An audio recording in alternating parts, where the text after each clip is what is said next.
is going to miss Jerome Brown.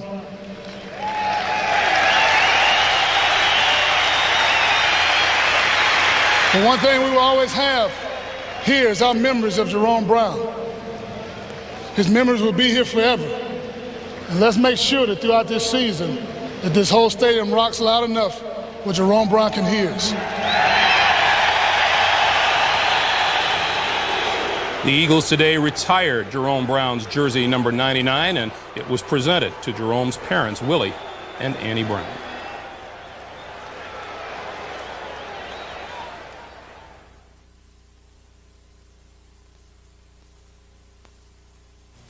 Yesterday when we were taking our little Sunday venture around the NFL today, and I've been thinking this year we're going to reinvent ourselves and do what those political candidates are doing out on that trail. And so on the first edition of our little but redesigned Sunday supplement, we take, like everybody else, a page out of Harry Truman's book and look you straight in the eye and tell you with all the sincerity of a candidate that when it comes to football, the buck stops here.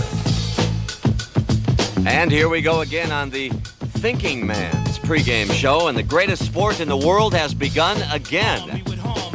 You are looking plausibly live at Bobby Fischer lining up his team. And wait a minute, there appears to be a controversy here. Dave, drop a load on him. Play is being reviewed. Let's look at that again. I believe he was thinking about setting up a bishop pair.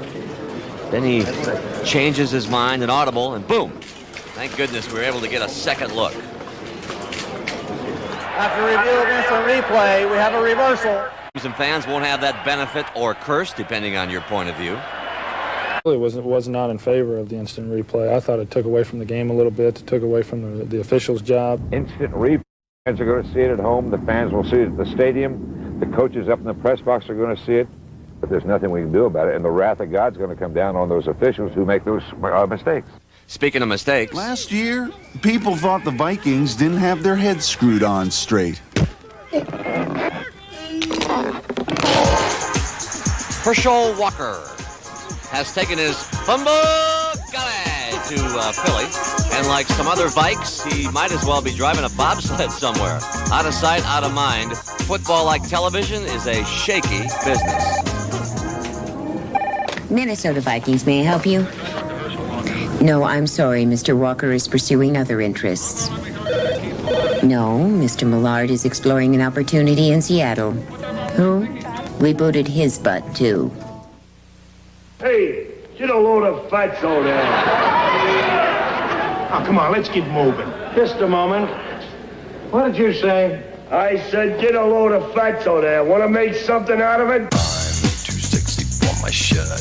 Too sexy for my shirt. So sexy it hurts. I'm too sexy for your party. Too sexy for your party. The way I'm disco dancing. Talk about making a big splash. The refrigerator looks like a cross between Richard Dent and Richard Simmons. And in Dallas, Nate Newton, alias The Kitchen, is, well, a kitchenette. The kitchen and the fridge, two familiar places around the NFL today. Get a load of fatso over there.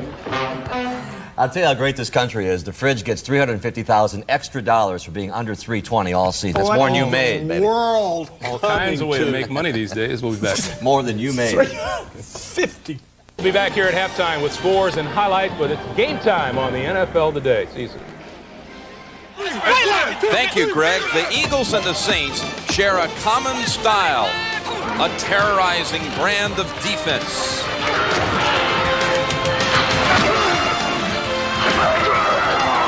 That's an awesome play. The NFL's two top defensive teams coming up after this word from your local station. This is See That I Do, and then I left. Bill Cosby and You Bet Your Life. Premieres Monday on Channel 10. No blackout today. The Eagle game being broadcast with the courtesy of Channel 10 and your local Quality Plus Ford dealer. If you're looking for a new car or truck, start with the leader, your Quality Plus Ford dealer. Ford purchase the remaining tickets to guarantee a sellout and bring you today's game right here on Channel 10.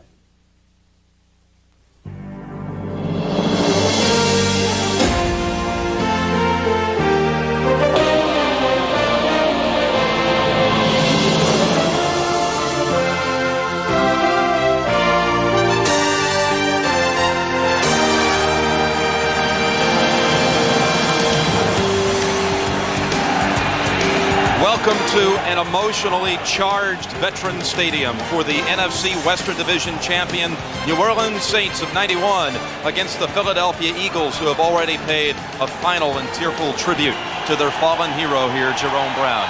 Jim Nantz along with Dan Fouts. Welcome to opening day here on CBS. Welcome, Dan. It's good to be with you. These teams have similar philosophies, dominating defenses, but they also come into this season looking for their ground attack to really come on. Philadelphia specifically went out and got Herschel Walker. What about him? Well, they picked up Herschel on waivers, so this could be Herschel's last chance in the NFL. But what Herschel gives this Eagle offense is that chance to go all the way at any time, something they haven't had for a very long time. And how about the Saints, loaded now with healthy running backs and a new rookie in there, Vaughn Dunbar, the first rounder. Well, Dunbar will start today, but we'll also see McAfee and Hilliard. The real plus that the Saints have is probably in their fullback, Craig Hayward. Hayward is the best blocking fullback in the game, but when you talk about the Eagles and the Saints, this is going to be defense. Number 1 last year, Philadelphia. Number 2, New Orleans. Philadelphia has won the toss and will receive from Morton Anderson. By Sikahema and Herschel Walker standing on the goal line. Big boomer from Anderson as the 73rd season in the NFL is underway. Touchback. Sikahema fields it in the end zone. They'll bring it out to the 20, and here comes Randall Cunningham. He's been out for 370 days since the injury, the first play of the second quarter in the opener last year against Green Bay.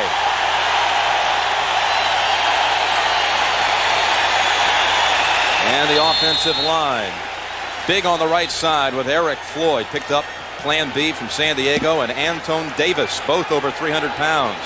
Walker in the backfield with Heath Sherman. Barnett and Williams are the running back, are the wide receivers, and at tight end is Keith Byers. Herschel gets the carry right away, and a quick 7, maybe 8.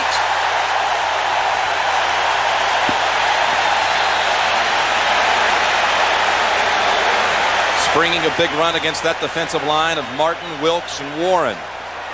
Veterans, the famed linebacking corps, all Pro Bowlers, Ricky Jackson, Mills, Johnson, Pat Swilling, the NFL Defensive Player of the Year. In the secondary, Buck and Reginald Jones on the corners. Maxey and Atkins are the safeties.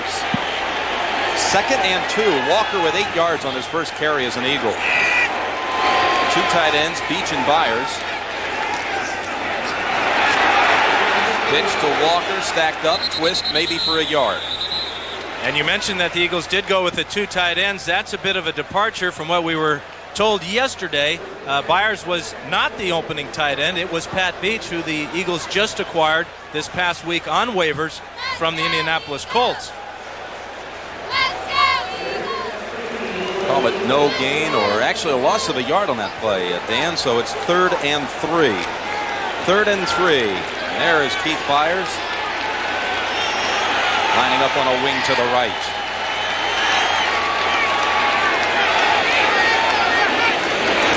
From the shotgun, Cunningham fires, caught by Dixon. Floyd Dixon, first down, Philadelphia. I think the Eagles have got to be real happy with their start. Their first play of the game, Herschel gets 8 yards, and on the first pass for Cunningham, he picks up the first down. This is Keith Byers, and watch him on the pass protection here. He's going to come over and help on the left side, Ron Heller against Pat Swilling right there. And he does an outstanding job. The Eagles pick up a first down. Double tight ends, Beach and Byers. The single back is Walker on first down. Barnett in motion. Herschel off the right side for about 3. What about the Eagles' game plan today, Dan?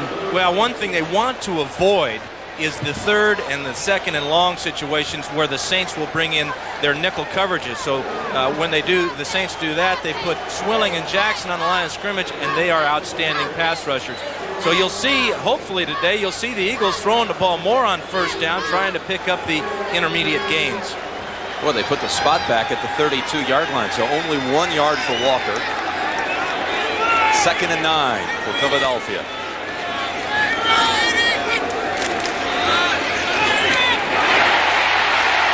Barnett near the first down across the 40.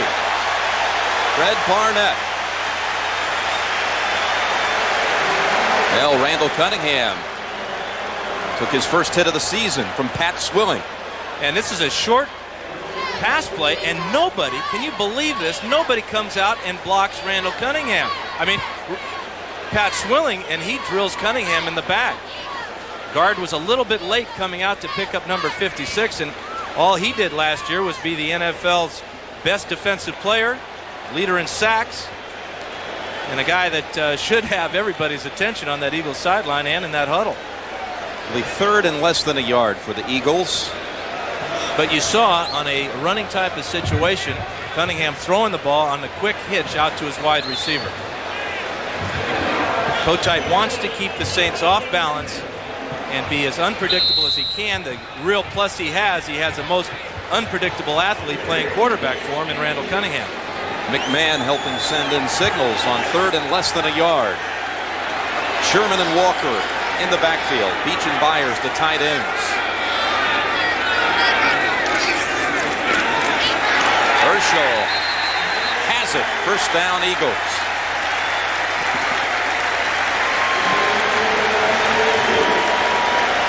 Jim Mora, 7th year for the Saints, his 99th game as the head coach at New Orleans. 57 wins, 41 losses. For all-time winningest coach, and signed to a 3-year extension this week along with general manager Jim Finks that will take them through the 95 season.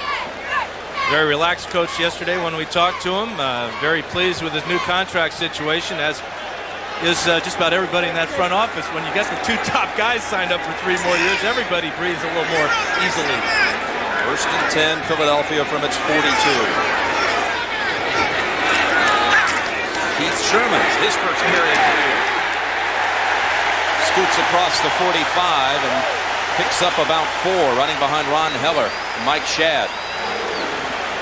Boy, last year his numbers really fell off, averaging under 3 yards a carry, 279 yards after a very big rookie year in 1990.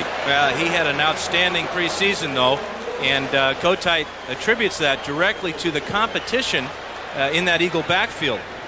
When you talk about Herschel Walker coming over, that gets everybody's attention. 90 was the first year Sherman really played a lot. It was actually his 2nd year in the league. Now it's 2nd and 5. In the shotgun, Cunningham will roll out of the pocket. Gets away from the lineman. He's not afraid to run with it into Saints territory at the 43. He ran away from Wayne Martin and gained 10 yards. We talked about the unpredictability of Cunningham. Watch as he sets in the pocket. The pocket will collapse to the inside. Ricky Jackson, going against Antone Davis, takes the inside track that time, and that allows this man to get outside, running away from all these big guys wearing numbers in the 90s, 93, 94. You know you got to outrun those fellas. Well, he said, I'll be back scrambling. I'm back scrambling. He had it on his hat, the one you borrowed before the game today. Did you give it back? No, I had to give it back. There were all kinds of cops after me. First and 10 in a hole for Walker. First down, Philadelphia. Cuts back to the inside, and Herschel Walker down at the 10. 33 yards on that run.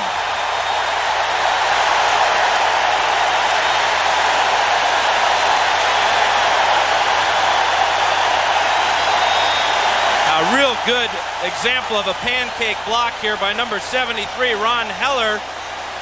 Actually, that's Mike Shadd coming out on the trap block on Swilling. He drills Swilling. Now Walker gets some help down the field from Fred Barnett and stays to the inside. Watch this block by Shadd.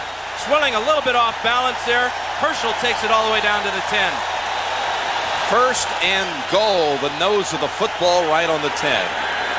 Eagles driving it right down the throats of the Saints on the first drive, and a timeout by Cunningham. 8:48 to go in the first quarter. What an impressive start for the Philadelphia Eagles. Philadelphia was third, 10-6, and out of the playoffs. But the impressive part of that 10-6, Jim, was the second half of the season. when the Eagles went 7-8. Kotite told us yesterday that the biggest thing he and his team learned last year is that they realized that they could win without number 12. What are they going to do with him this year? Probably win a whole lot more. If this first drive is any indication. First and goal from the 10. Williams in motion. Good fake by Randall as he rolls left and keeps it. Cunningham, he hurdles toward the end zone and down at the 2. Atkins and Wilkes on the collision, but not afraid to take it right at him right away. He had a few opportunities to throw this ball, but I think his running instincts are still intact. It's a bootleg. After the fake to Sherman, he comes all the way to the outside. Now he's got 3 receivers to choose from, but Randall has done this so often. Get airborne and get in the end zone. An 8-yard gain on first down. Not apprehensive at all. Second and goal from the 2. 2 tight ends, Beach and Byers. 2 backs. Fake. Flip. Touchdown to Herschel Walker.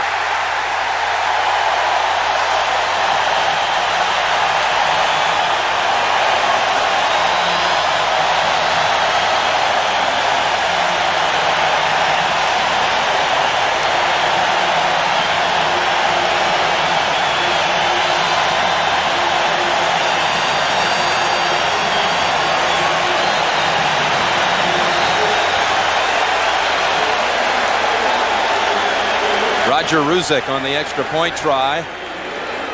Saints keeping the football for over 7 minutes at the start.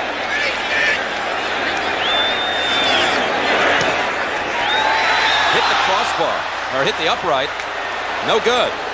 Dave Alexander on the snap, and he dribbled it in there to Fiegels. 6-0 Eagles in the first. Sports coverage of the National Football League is sponsored by Toyota, reminding you to always buckle up. Do it for those who love you. Miller Lite, it's everything you want a beer to be. And by Castrol Syntec, the new synthetic oil that protects in ways other oils can't. Jim Nantz and Dan Fouts back in Philadelphia. So much attention given to Herschel Walker and Randall Cunningham coming into this game, and they hook up on the Eagles' opening score of the season on their opening drive. Ruzek kicks. McAfee and Hilliard back for the Saints. Hilliard 2 yards deep. He muffs it. The ball is free inside the 5, and the Saints fall on it. Hilliard got it back.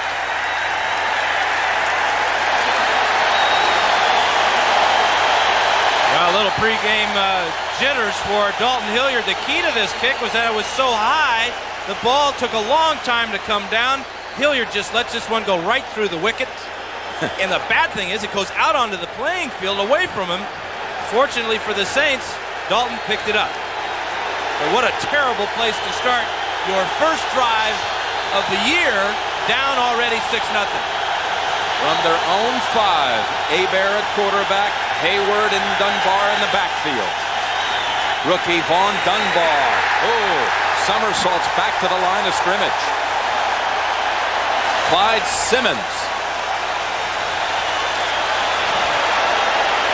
Hebert, so strong a year ago after a holdout year in '90. Offensive line called the best since he's been here by Jim Mora, with the veteran Stan Brock in his 13th year on the right side. Derek Kennard, watch him also.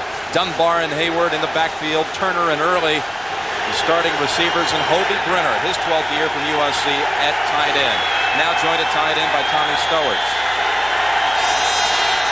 2nd and 10 for the Saints.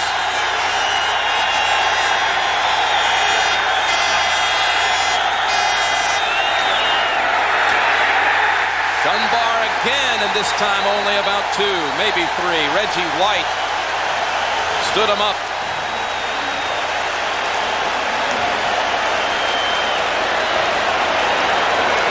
Number 1 draft choice of the Saints gets the first 2 carries going against the NFL's number 1 defense. White and Golick. Leon Seals picked up in a trade from Buffalo this week, and Clyde Simmons. Joyner coming off a huge year with Evans and Thomas. And the secondary shapes up this way. Eric Allen just added this week after a late signing. 3rd down and 7. From the shotgun, Hebert standing inside of the 5.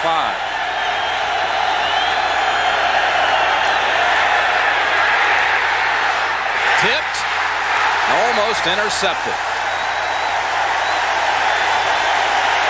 Welcome to the Eagles, Leon Seals. Well, both new kids on the block have contributed already. Herschel Walker on that first drive, and now Leon Seals, the guy that dubs himself Dr. Sack, will get his hand on this pass from Hebert.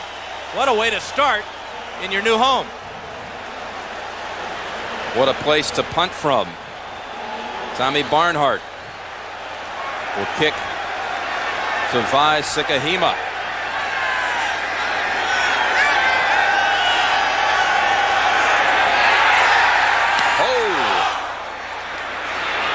Sikahema runs under it. Packet is 44. Tap dances out near the 50. Toy Cook on the special teams tackle. Eagles set up an excellent field position, leading already 6-0.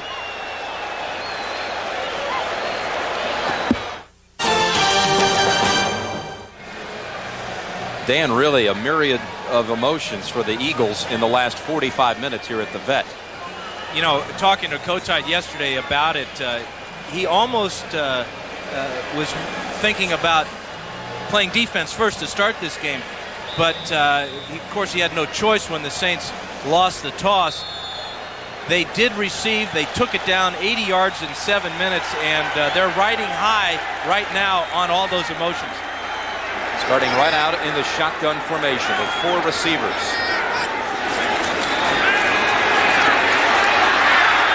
Fumble.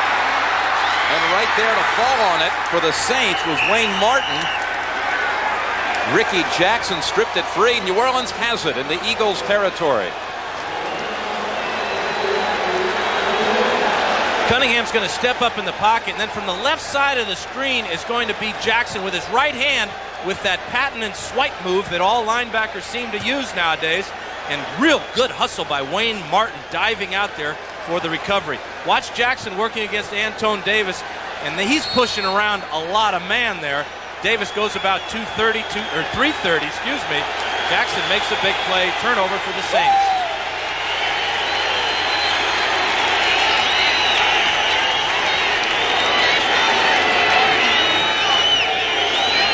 From the 46 of the Eagles with light drizzle now. Hebert, man open at the 30. Complete to Quinn Early. A gain of 16.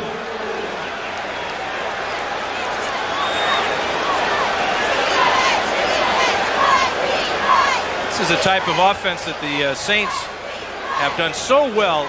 It's the control type of passing. The thing I like about it is they get the turnover and they go up top right away.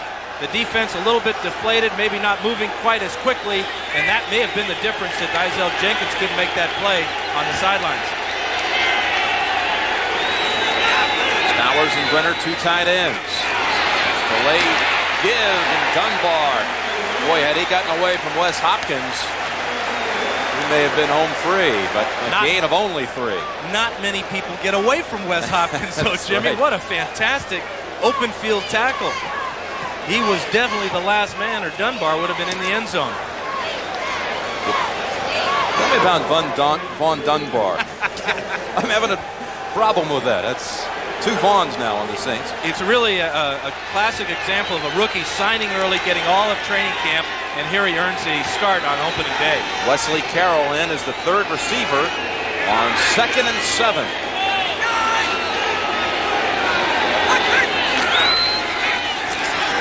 Dunbar again bounces off the first tackler, but then is double teamed by Hopkins and Byron Evans.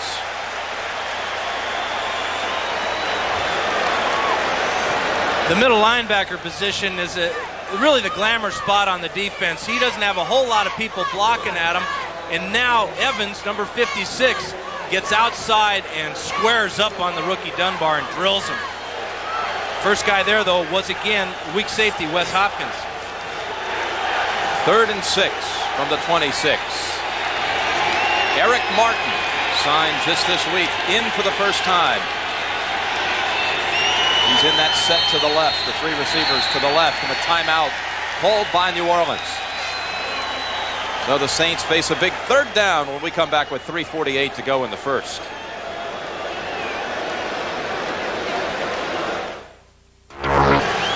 Philadelphia 6-0, driving on its first possession. Jim Nantz along with Dan Fouts. 3rd and 6 for the Saints here, Dan. Yeah, Hebert had to call timeout that time because the play clock had run all the way down to just 4 seconds. Not enough time to move his receivers around. Hilliard on 3rd down, flanking Hebert out of the shotgun. 3 receivers to the left, Carroll to the right. Now they'll swing over Eric Martin, and they'll stick it in the belly of Hilliard. Trying to fight near the first down yardage. He won't get it. He'll be about a yard short. Smith and Waters on the tackle, and hold on. Remember last year, these two teams got into it after the game was over. That was the famous Andre Waters sneak attack on Eric Martin. It was the game won by the Saints here, 13-6, where they forced 6 Philadelphia turnovers. Keith Byers said after that game, they aren't as good as people down there seem to think they are. No way they match up with the Philadelphia Eagles if we're full strength. And I'm sure the Saints haven't forgotten that comment. Now, when you talk about full strength, what Byers is talking about there is that when they have Cunningham as their quarterback, the defense now has to defend against 11 people, not just 10 as it is with most NFL teams. It's more like playing in a college game where you have a great athlete playing quarterback who can really run with the ball. 39-yard field goal attempt for Morton Anderson, fighting tendonitis in his kicking knee. On the hold is Tommy Barnhart. Joel Hilgenberg snaps it back. Morton Anderson, still good as ever.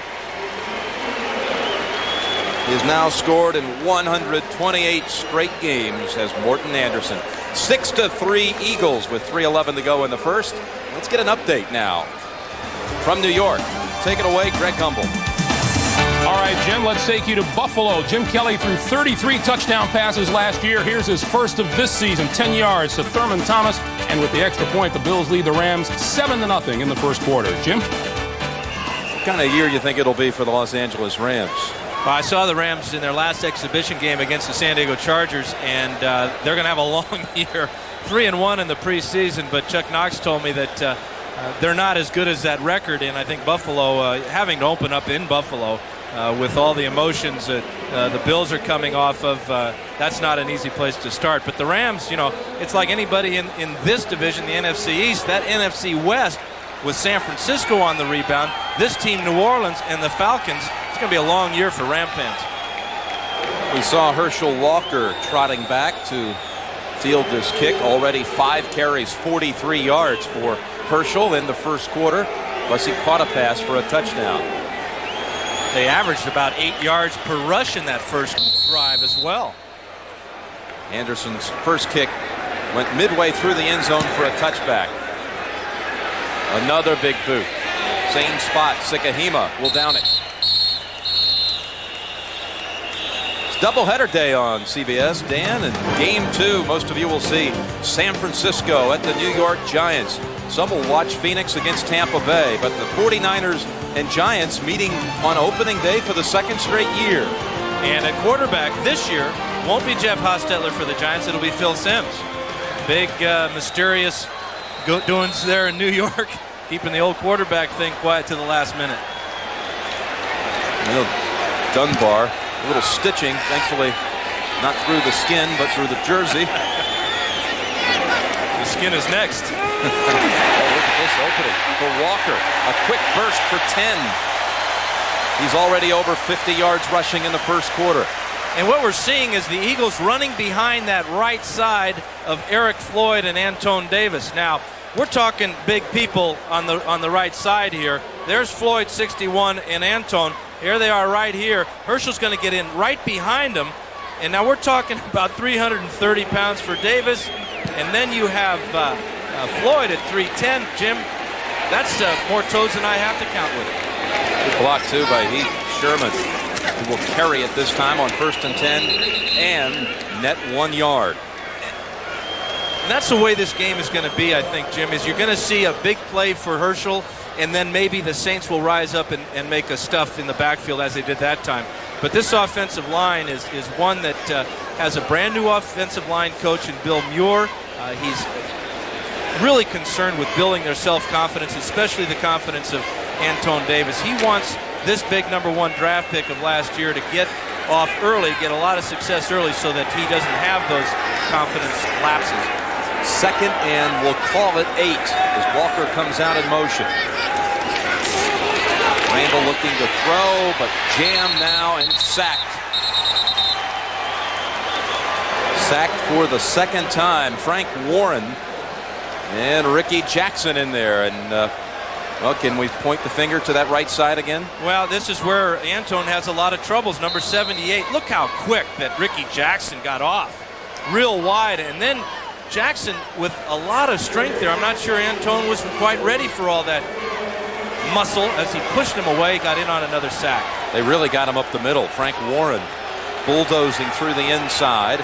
And it's 3rd and 15.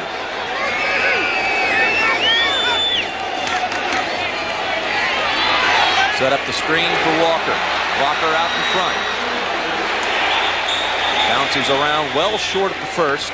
Jimmy Spencer helped bump them out of bounds. Punting time for the Eagles.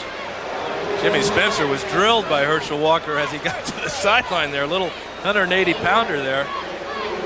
He really got bounced by Herschel. But what he did is he forced him out of bounds, bringing up this punting situation. 6-3 Philadelphia with 1:11 to go in the first. Jeff Feagles. Patrick Newman. This has been a great area of concern for the Saints. The return game. Newman just handed the job this week.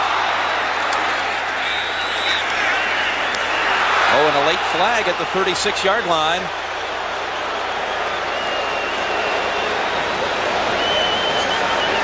Rookie Mark McMillan had a real quick shot at Newman. Slid by him. Personal foul against the Eagles, and the Saints will set up right around midfield. And you look around for guilty-looking people, and the most guilty Personal guy foul. looks like 57, Kowalkowski. 57 on the kicking team, 15 yards, first down. One thing you don't want to do is take your helmet off and show everybody that you're feeling a little guilty. But look at the shot here. Well, his knee touches right there. The play should have been whistled dead at that moment. But there's the late hit there. Good call by the officials. Scott Kowalkowski, second year Notre Dame. I remember working a USC game at Notre Dame where he mixed it up with Todd Marinovich a little bit. Remember that? 1st and 10 from their own 47, the Saints. Quick pass over to Turner. Oh, he lost the football.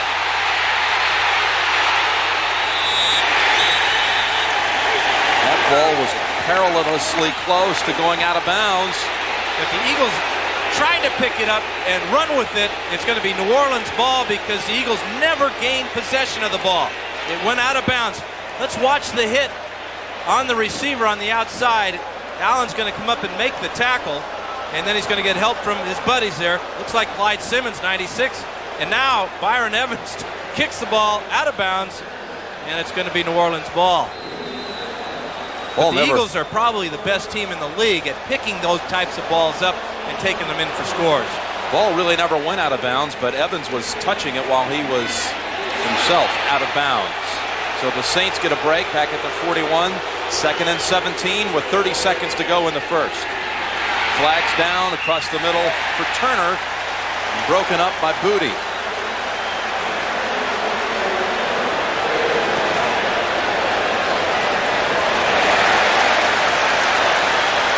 Now we're seeing some of the early season mistakes here, fumbles and penalties against both teams. Illegal motion, number 89 of the offense, never set. Penalties declined, 3rd down.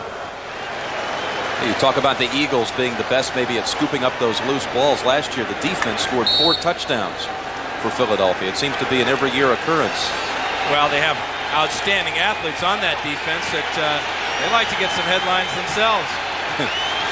4 receivers in for New Orleans. 3rd down, 17 to go. Second charge, timeout. Timeout Eagles, called from the number secondary 40-second of timeout. the Eagles. 40 seconds. It's 7 defensive backs in there, but a little mix-up, and they called time, their second one of the half. They had 7 defensive backs and 5 other guys. That makes That's 12. the problem.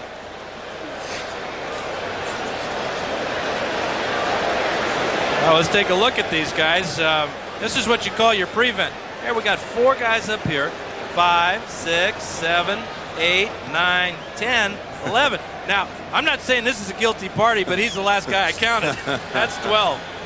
Heads up, though, to call the timeout. That's a heck of a prevent, though. What was it Bobby Hebert said yesterday when you were talking to him? He said if you took our linebackers and the Eagles' defensive line of a year ago, put them on the same team, they would be outlawed by the NFL. The problem would be too many players anyway, right? Well, you got 4 defensive linemen for the Eagles and 4 linebackers for the Saints. You know, that means you'd only have to play with 3 defensive backs, or else you'd have 12 that way. Third, 17.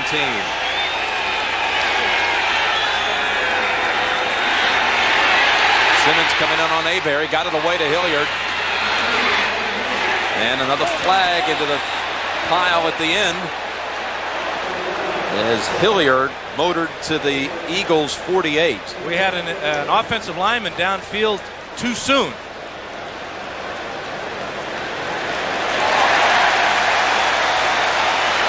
And that happens very often when you have a screen pass that the timing is thrown off just a little bit. That time the Eagles got good penetration. Hebert couldn't get rid of the ball on time as he would have liked. Ineligible receiver downfield on the offense. Number 60. Penalty is declined. 4th down. Boy, and when the guy that's downfield is big, like Derek Kennard, number 60, 300-pounder, real hard for him to hide. So the Eagles refuse the penalty, forcing Tommy Barnhart to punt to Vai Sikahima.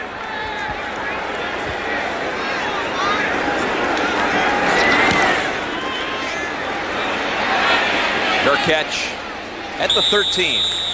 Good opening quarter. And that's the end of the first quarter with the score, Philadelphia 6 and New Orleans 3.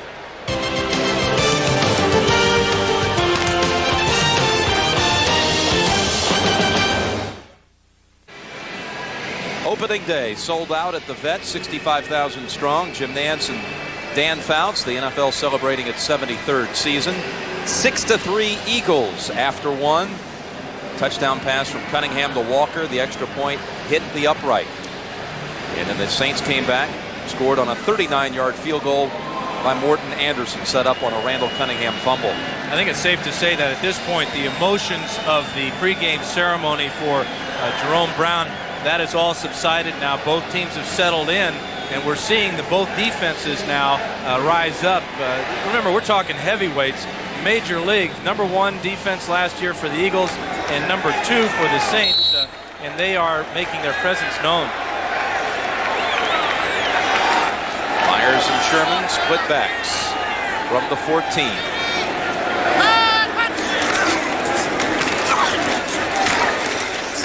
Another penalty. About 4 or 5 consecutive plays holding against the Eagles. They'll go back inside of their own 10. Yeah, Rex Stewart, our umpire, is having a big day. He's throwing flags. You know, he's going to have to ice his arm here in a little bit. But you hate penalties at any time, but you really dislike them. Holding. Number 78 of the offense. Penalties declined. 2nd down. Well, since it was only a 1-yard pickup. And the fact that they're on their 15-yard line already. So Antone having some problems with his confidence and his technique. They said it was important for him to get off to a good start today. Well, they did have that nice first drive, but since then he's being put in some difficult situations. Call it 2nd and 8. Second play of the first quarter, or second quarter. And Walker this time fights to the 20. It was the first play of the second quarter in the opener last year, where Randall went out with the injury. Absolutely. I was there in Green Bay. Let's get the update. Greg Gumbel, back to you, New York. All right, Jim, at Buffalo, Thurman Thomas has scored his 2nd touchdown of the day. The first was a pass reception. Here he goes 1 yard, 50 yards rushing on the day already for Thomas. Buffalo leads the Rams 14-0 in the second. Jim and Dan. 6-3 here, Eagles over the Saints. And the Eagles will operate from the shotgun on 3rd and 4.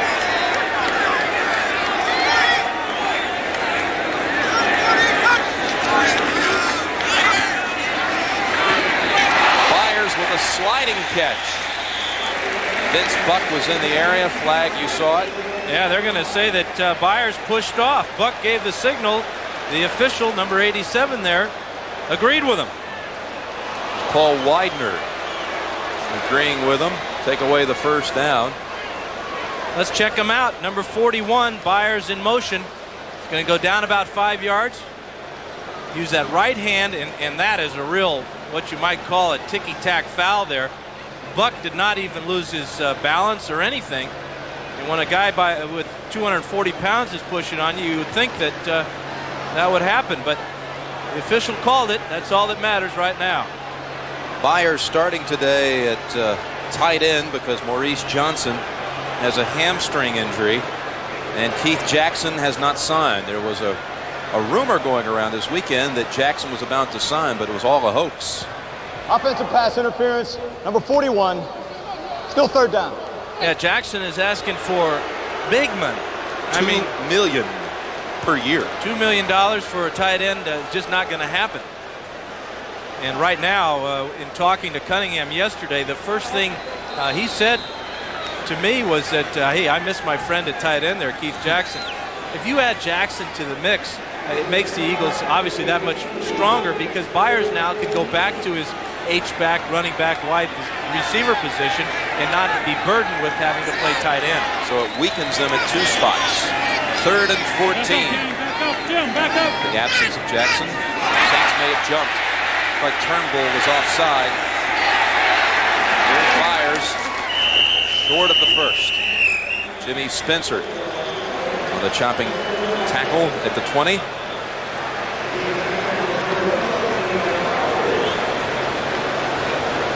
Yeah, Dale's getting a little tired of calling all these penalties. Did you see him there?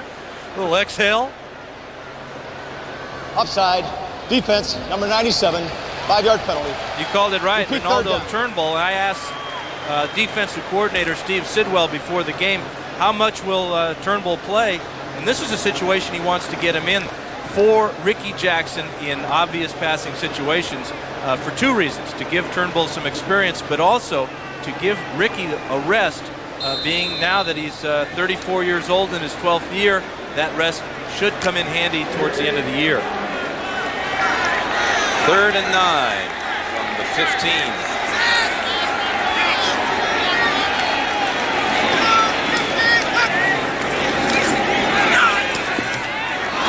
Look out. Punting time for the Eagles. Ball batted into the air. Couldn't tell which player. Pat Swilling was back in on Cunningham, among others, Wayne Martin. The Eagles will stand at his own goal line with 12:50 to go in the second quarter. Philadelphia 6, New Orleans 3. Patrick Newman, second-year player from Utah State. Almost got to him. James Williams came crashing in, and they'll call it for roughing the punter. James Williams got a piece of Eagles. And the question now, will it be running into the kicker or roughing the kicker? If it's roughing, it'll be a first down. If it's just running into the kicker, it'll just be 5 yards. And I think that Hamer is giving Feagles the bad news. Yep, running into the kicker will only be 5 yards, so that will not give the Eagles a first down. Running into the kicker, 5 yards, repeat 4th down. I think Williams ought to be quiet and take the 5 because that's pretty close to roughing. I mean, Feagles is extended. He's in the midair. Take another look at it. Watch the hit there by Williams. He did try to avoid him at the last minute, and maybe that's what convinced Dale Hamer, our referee, that it was not as serious a foul. Looked like Feagles just landed his leg on the shoulder pads of Williams. So they'll re-kick. And this one's a beauty. Long spiral back to the 25. Newman juking. Oh, as he's smothered at the 30. Ball was free, but they'll rule him down. Come on back, Kid Rose. New Orleans football at the 30.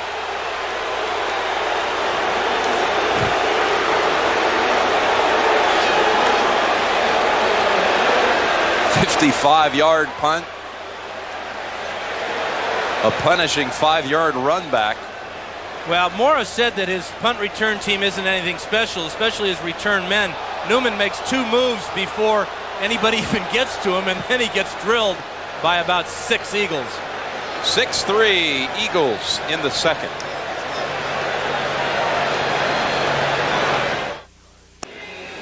Well, to summarize so far, Walker with good numbers, including 57 yards on the ground, 2 receptions, including a touchdown. Randall, 80% on 5 throws. He did fumble once. Saints only 10 yards rushing. Leon Seals, acquired this week from Buffalo. I think it was a pretty smart pickup for the Eagles, Dan. A lot of people around the league are calling the Eagles and congratulating them or moaning about what a great pickup Seals was. Biggest problem right now is terminology. He's got to rely on Mike Golick to help him with the communication. First down for the Saints from their 30, trailing 6-3. On Dunbar, his biggest run so far, about 6, running right up the middle behind Joel Hilgenberg. Mike Golick trying to help Leon Seals understand the terminology at Philadelphia. And Golick has taken it upon himself to learn what Seals' terminology was in Buffalo to help him out. Now, that's just for this week. Golick says, hey, listen, he's got to get it down for next week. I can't be talking foreign languages out there all year. What was the language he came up with? Buffaloese? Buffaloese. Second down and Joyner. Just short of the first. For everybody that loves defense, this is their type of game, and we're lucky enough to have 2 of the very best outside linebackers in Seth Joyner for the Eagles and Pat Swilling for the Saints. I'm sure you saw it on the NFL Today, folks, the wonderful tribute by the Eagles to their late teammate Jerome Brown. 2 players spoke, Reggie White and Seth Joyner. It's 3rd and 1.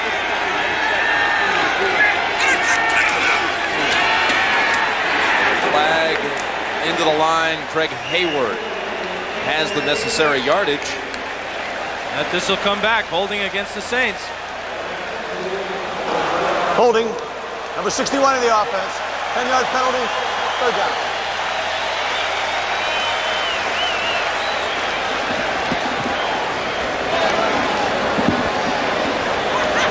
A lot of penalties so far for Mora's team. Got Joel Hilgenberg, the center, number 61, in the middle of the picture on Golick, and he turns him and puts him down. I'm not sure that should have been a penalty because there was somebody lower underneath Golick that helped with the leverage on the takedown. Dunbar races to the sideline. Saints have the single back Hayward flanking the quarterback Hebert on 3rd and 11.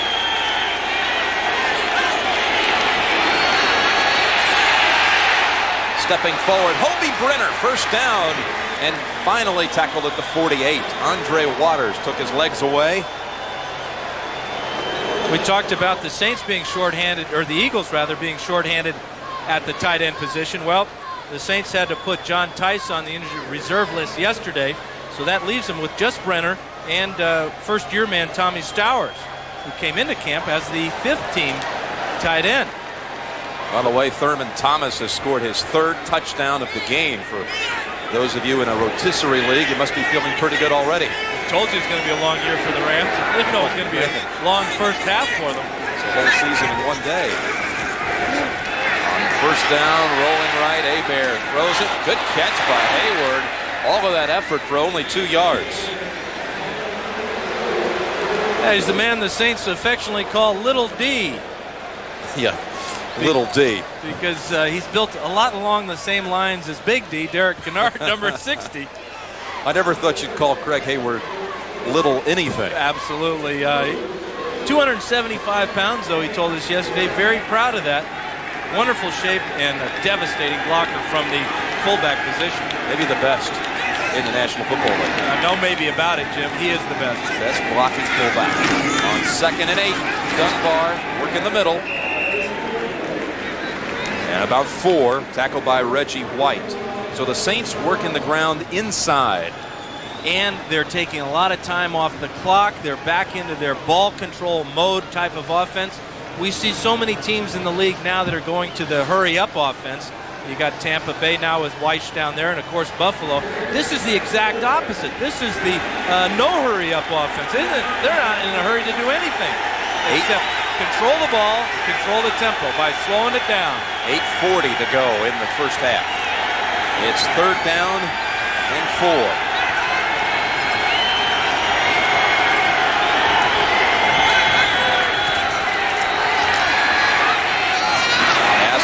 To Eric Martin at the 19-yard line. Just signed a couple of days ago. He's been playing golf in the meantime, about 45 holes a day. And he hauls in the big catch, set him up inside the 20. Yeah, a nice soft touch by Hebert over Wes Hopkins' head, right in there before the other safety can get over on the play. Wonderful pass protection by Stan Brock on Reggie White. This is a battle we're going to see all day long. The key there, though, is 61, Hilgenberg, coming over, taking away the inside. Dunbar slashing a bit and tackled at the 17. For Martin now, 74 straight games he's caught a pass. The Saints record, 79, might be beaten out because Danny Abramowitz, great legendary Saint, they love him down in New Orleans. He holds the all-time record. Eric Martin moving in on him now. 74 straight games, 5 behind. Yeah, he's only had really 2 hard practices, Wednesday and Thursday, but he is a veteran, and all those catches, all those yards, all those touchdowns, you know he's going to be ready at any time. 2nd and 9.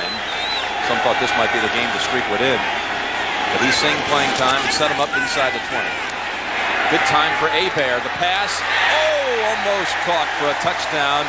Turner had it for a moment, but broken up by Eric Allen. Yeah, another guy that just signed this week. Who needs training camp? Yeah, really. Let's do away with it. Well, as a player, I always thought that was a good idea. But the Pro Bowl player, Eric Allen, with an outstanding play at the very last minute. It appeared that Turner had him beat. The ball appears to be in good shape, but the right hand of Allen strips it away and prevents the touchdown. 6 defensive backs in, including Eric Allen. 2-time Pro Bowler. 3rd and 9.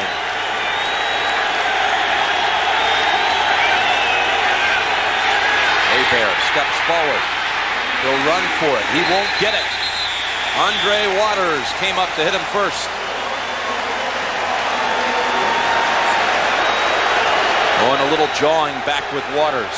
You know Hebert is always involved, and so is this young man, Andre Waters. Hebert, the fiery leader of the Saints. Disappointed he didn't pick up the first down, but he did prevent a turnover, and he's going to set up Anderson from about 31-32 for the tying points.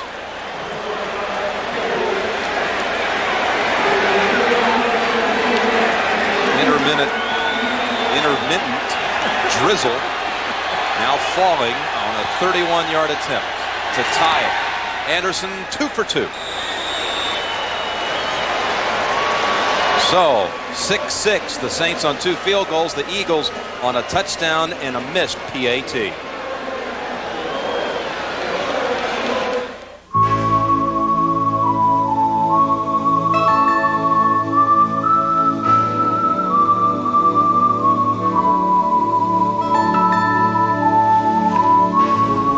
I was sure this year's father-son picnic was on Saturday, but they said no, it was definitely on Sunday. And you know, they never listen to me. Here's to wise men, wiser women, and comfortable blue jeans. Wrangler. Driving a top fuel car is basically the feel of being shot out of a cannon. At the level of speed we operate at. Leon Seals with a little equipment alteration. Hey, he brought those crummy pads from Buffalo with him. He did travel lightly, didn't he? Hey, he showed up with just one warm-up suit and one pair of underwear, he said. I hope he's had time to shop this week. And from the 9, Walker twists to the 25. 6:07 to go, second quarter. Time out of the field, tied at 6.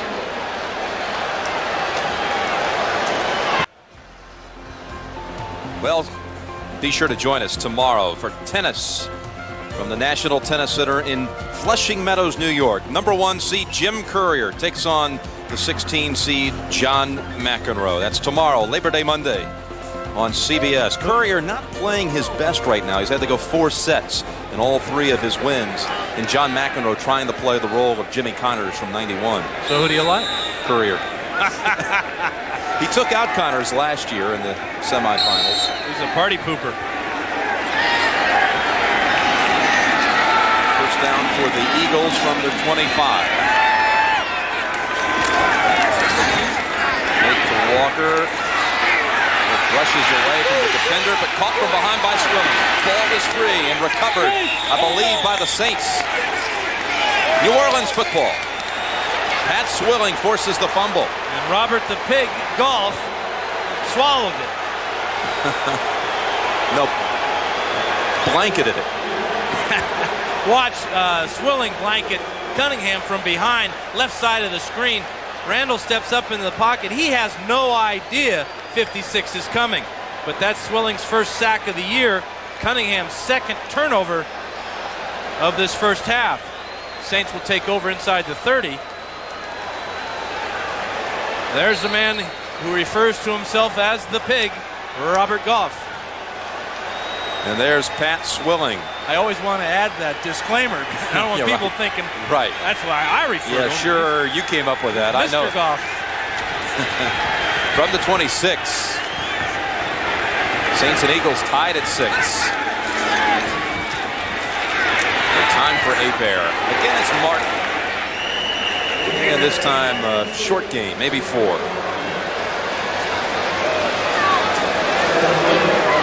What we're seeing now, Jim, I think is really very typical, trademark, probably the most patient teams in the NFL. Among them, ball control, short passing. Mora right now is thinking, I'm going to get 3 points out of this possession. Some coaches would be thinking about a touchdown, but he wants those 3 to go ahead. Second and 6.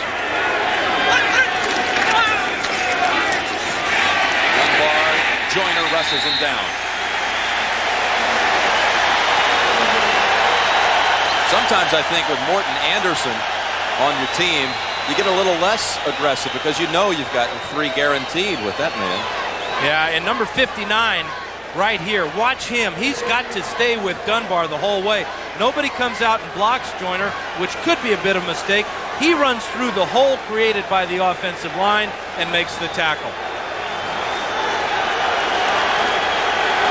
3rd and 6 with Early to the right, Martin and Turner to the left.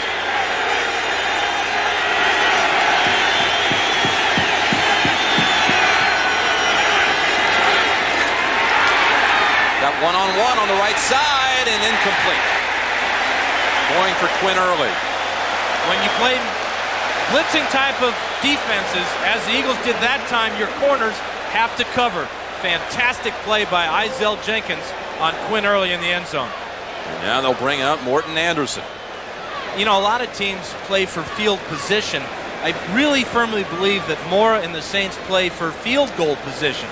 Get this guy inside of 50 yards, and you're almost guaranteed of coming away with 3 points. There's no other team that really plays with that strategy, is there? No, the thing that's scary, though, is the tendonitis in Anderson's left knee. Already, he's put 3 through. A 41-yarder this time. Not that one. Partially blocked, I believe. And 6-6 it remains.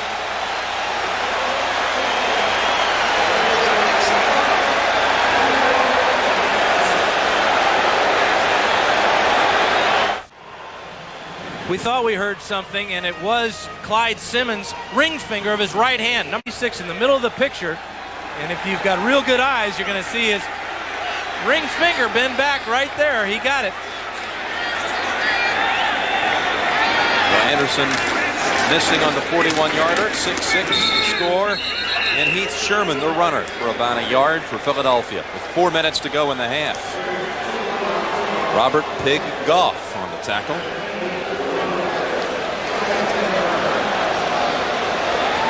Eagle offense really hasn't done much of anything since that opening drive. 2 fumbles by Cunningham.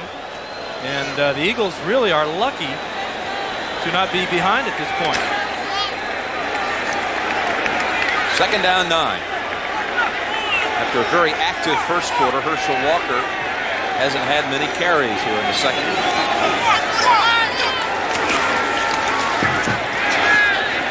Hanging out on the sidelines with the catch, Calvin Williams. First down, Eagles at the 30. That Cunningham will have to make with Keith Jackson not being here is going more to his wide receivers on obvious running down situations. Whereas before he would throw a lot to Byers and Jackson, he likes to refer to his wide receivers as the guys that catch touchdown passes. But the really important receivers are Byers and Jackson. But we're seeing a change in that so far.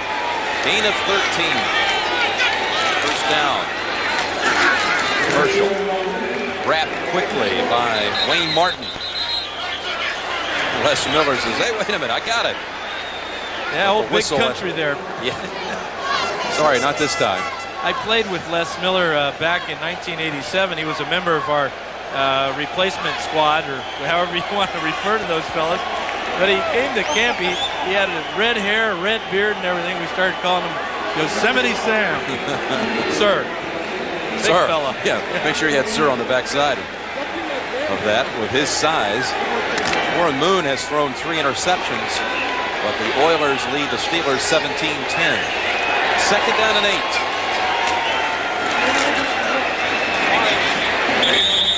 Pass was too low for Byers to really run with it, so he slides at the 45. 3rd and about 3 coming up. Reginald Jones on the tackle. We've reached the 2-minute warning. Kind of what we expected, too. Game tied 6-6.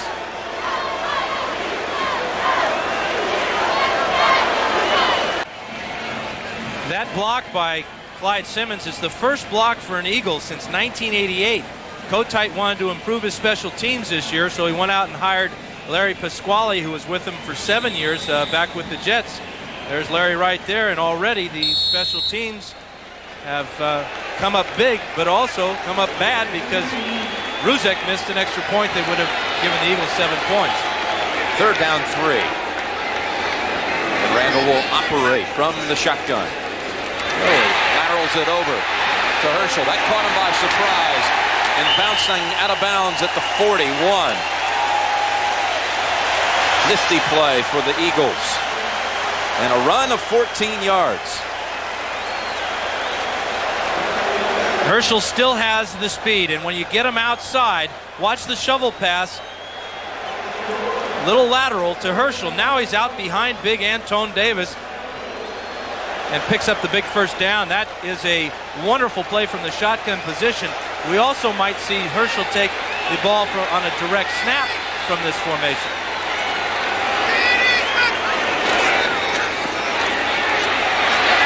Cunningham to Barnett. Beautiful timing on that one. And he's down at the 28 of New Orleans. Some had questioned, had the Eagles had enough repetitions to get their timing down, with Williams and Barnett signing late, and Cunningham missing the final preseason game. And Cunningham only threw 22 passes the entire preseason. Looks sharp, though, so far today. 7 out of 8. And the ball. That was the direct snap to Herschel. Took his eye off it. And fortunately for the Eagle fans, fell on top of it. A little over anxious there for Herschel Walker. Just a play before. Well, we watched him in practice working on it. Watch the ball will hit Herschel between the thumbs there, and he just flat dropped. Save that last time out for a possible field goal try. 3rd down and 7. Byers wide open. Out of bounds to stop the clock with the first down at the 15.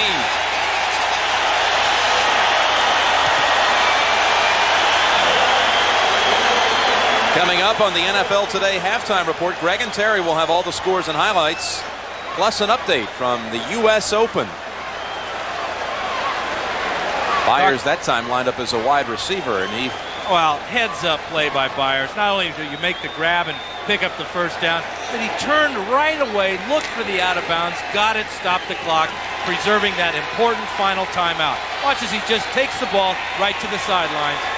Smart player, Keith Byers. Let's watch Cunningham use the last 33 seconds of the half. Game tied 6-6. Going to the end zone, a little contact. No interference. Barnett wanted it. Now Reginald Jones was all over him.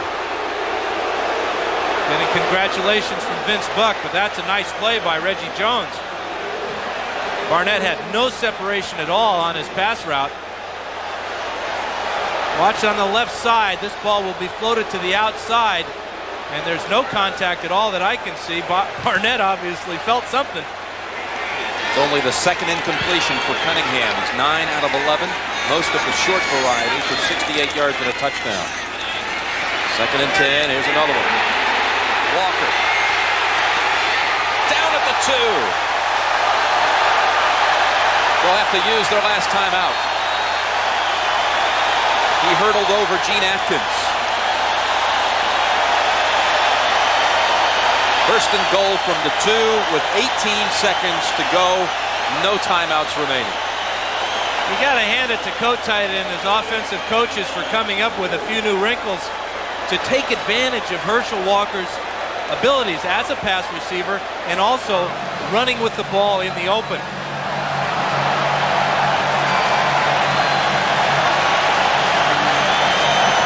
You know, you have these little laterals, and now it's a little swing pass, a little screen here, and it's the speed of Walker that sets up the Eagles inside the 5-yard line. Good job of Gene Atkins not giving away anything at the goal line, staying with the man and making the tackle. Now what will they do without any timeouts and 18 seconds on the clock? Well, you have to go back and remember that they called timeout earlier in this first half twice because the play clock was running down. That shows a little bit of lack of discipline as far as their offense is concerned, but they have to throw the ball here on this play and perhaps the next play. I don't think they can afford to just pound away and risk using up these last 18 seconds. Byers and Beach are the tight end. Sherman and Walker in the backfield. Fake, roll out, throw. Oh! Just out of the extended arms of Sherman, and a flag is on the field. We'll see which team starts clapping first. We'll know who it's against. Number 75 was an eligible receiver. He did report.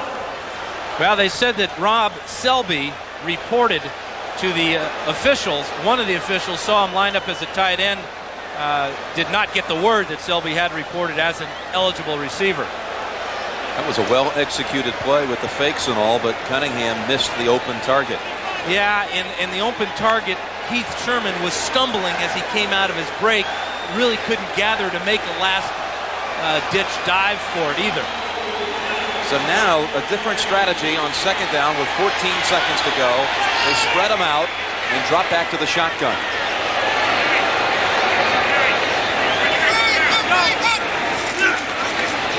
Cunningham to Byers. He did not get in. A yard shy, and it'll be third and goal from the 1. Vince Buck with a big play at the goal line. You know, Jim, you hear of goal line stances when you talk about defenses, but we've seen 2 defensive backs for the Saints now make big goal line stances. Gene Atkins on Herschel Walker, and now Vince Buck on Keith Byers, and Buck is injured.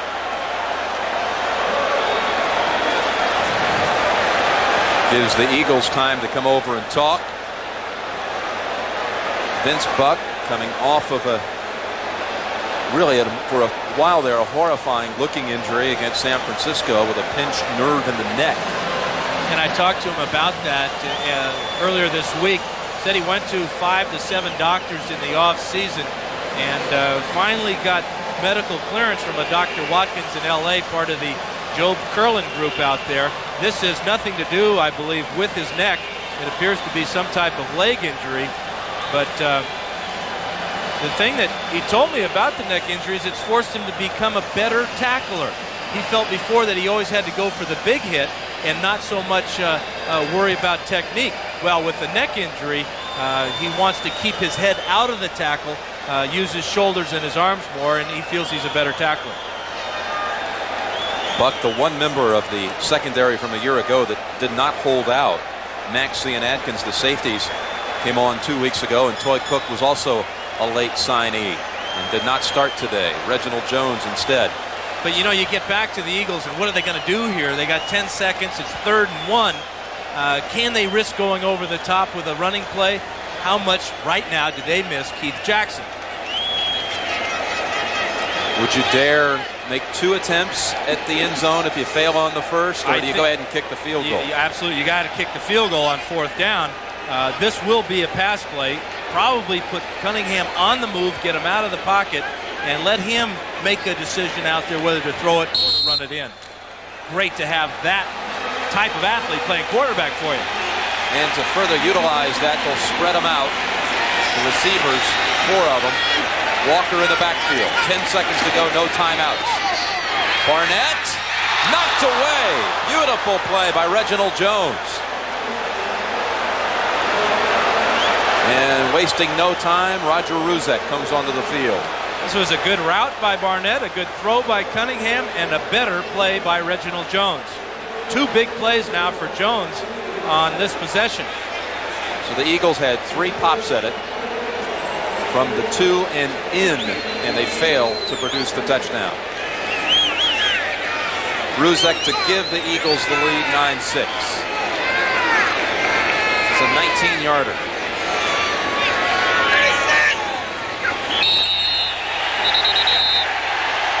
Got Frank Warren moving a little early. This shouldn't change anything, though. Coachman, defense, half a distance to the goal. Still 4th down. Right to the edge of the goal line. Not tempting enough for Rich Kotite. He wants the 3. He wants the lead at the half. 65,000 Eagle fans want a touchdown. 65,000 coaches. Call it 18 yards. Good snap, good hold, good kick. And good defense by the Saints. And the guys that don't get any of the publicity for the Saints when you talk about their defense, their secondary really made the plays there. We saw 2 fine plays by Reginald Jones. Atkins makes the tackle on Walker at the goal line, and then Vince Buck stops Keith Byers. So these 4, along with Brett Maxey, are performing extremely well under very hazardous situations there. Looked like for sure that Walker was going to get in. He was wide open coming down there, but Atkins made the big stop.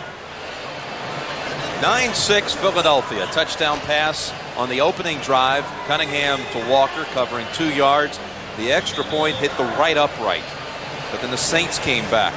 Connected on a 39-yard field goal by Morton Anderson. He added another field goal to tie the game 6-all. Later had a 41-yard attempt, partially blocked by Clyde Simmons, that would have given the Saints the lead 9-6. And then the Eagles, here right before the half, drive it to the 1, cannot push it across or throw it into the end zone for a touchdown, and settle for the Ruzek field goal and the lead. And I'm sure that we're not through talking about missed opportunities. The ball that hit the upright by Ruzek and the blocked field goal of Clyde Simmons against Morton Anderson. We're going to be talking about that because this game is going to be a 3-pointer until it's over, I'm sure. Aiming it for the corner. McAfee will run it out and run out the clock in the first half. So 9-6 Eagles over the Saints through 2 quarters. I think they have to be pleased with the way it's shaping up now with Herschel Walker. He had 99 yards total offense in the first half. And Cunningham looks sharp hitting 11 of 15. It's the end of the first half with the score, Philadelphia 9, New Orleans 6.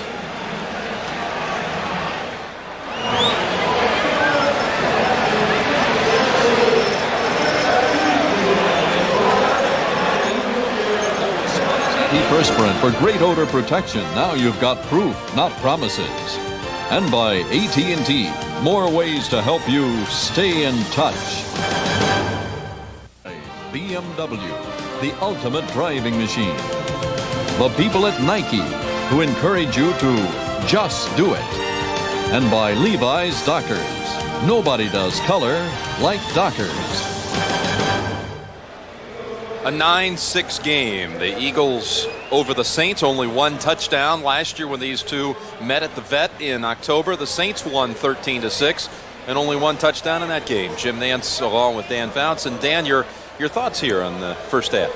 Well, I think after the emotional buildup of the Jerome Brown ceremony before the game, that both teams settled down and really got back to what they really are, and that's defensive football teams.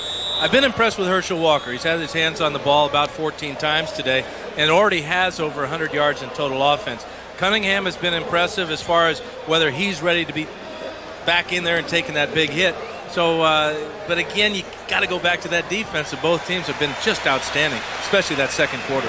Well, the Saints defense, I think, might have been caught off guard right away because the Eagles drove it right at them on the first possession of the game, setting up a 2-yard touchdown pass from Randall Cunningham to Herschel Walker. And take us through this one, Dan. Well, it's a very simple play. Herschel is the near back here. The fake is to the fullback. Herschel does a nice job of avoiding the bump there, and then Randall just sets him up with a feathery touch pass, easy touchdown. And then what Bradshaw talked about is a spike from Herschel Walker. Don't see that too often, do you? The extra point was missed as it hit the right upright.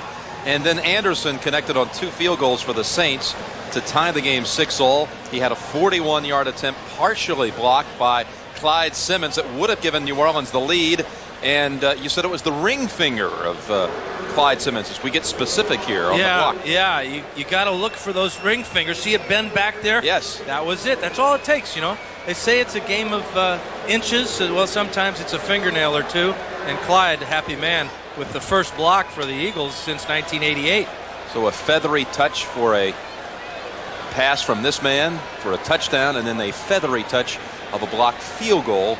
And later on, Roger Ruzek kicked the 18-yarder to give the Eagles the lead with 4 seconds to go in the first half. So it's 9-6. Time of possession belongs to the Eagles. That's something that usually the Saints dominate by about 8 minutes a game last year. They were number 1 in that statistic last year, Jim, as you mentioned.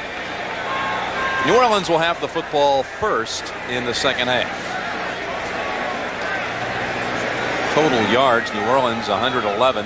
And the Eagles 167.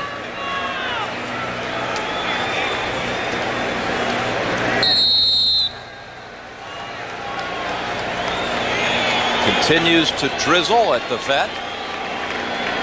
Overcast skies, and Ruzek to McAfee at the 6. Flag into the back end of that. Run back at the 26.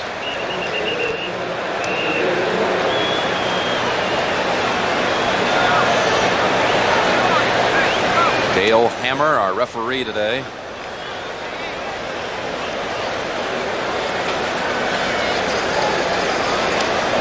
Pirates lead in the 4th.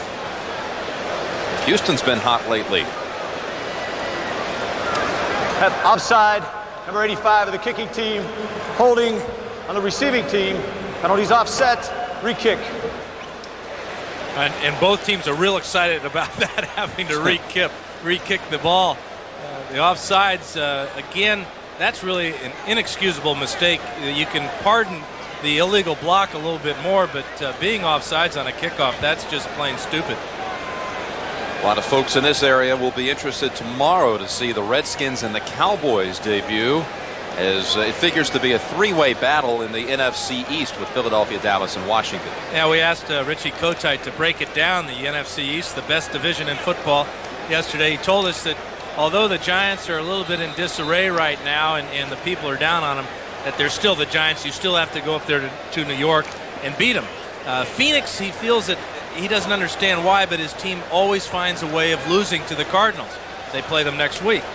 He feels that this is going to be the year that we find out whether Dallas is for real or not. And when he talk about Washington, he says, well, Washington's Washington. Joe Gibbs, best coach in football. They're going to be tough always. My hunch is the Giants are in for a long year. I just don't see the players playing for Ray Handlake. Well, they certainly didn't play for him last year as they went 8-8.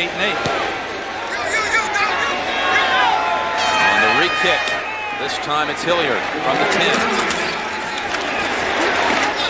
Ooh, some punishing blows in there as he gets out to the 28. 17 yards on the return. That's good. Now, we talked about the East. The West last year finished this way with New Orleans 11-5, winning its first ever divisional title in the 25th anniversary season for the Saints, followed by Atlanta, the team that knocked them out of the playoffs, and the 49ers, who did not get in, even though they finished so strong. 49ers are going to be back in a big way. That defense of theirs, the most underrated in football. Brenner on a wing to the right. On Dunbar. And the rookie has really struggled to see any daylight at all today. That's now 10 carries for Dunbar for 20 yards. There's no gain. Call it no gain on that play. Word on Vince Buck is that he has strained a knee, and it's doubtful he'll return today. And more bad news for the Saints as Hobie Brenner goes off the field. Appears to be holding his shoulder. And remember, the tight end position for the Saints is precarious at best. Now with Brenner out, Tommy Stowers comes in. Stowers lined up on the right side. Martin in a slot to the right. Second and 10. Hebert work in the middle. Stowers right through his arms. Hebert 7 out of 12 for 82 yards. Yeah, Stowers comes in. Hebert throws him a ball just a little bit behind him, and it's tough for Stowers to get his body turned to make that catch. This is the real concern here. You see Brenner flexing his left hand, and the trainer's talking about that left shoulder.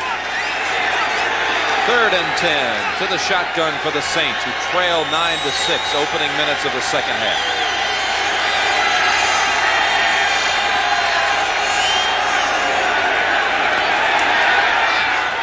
Long pass for Carroll and intercepted by Andre Waters. The ball was deflected by Jenkins. Waters has it on the return. Philadelphia will have its first possession of the second half from the New Orleans 45.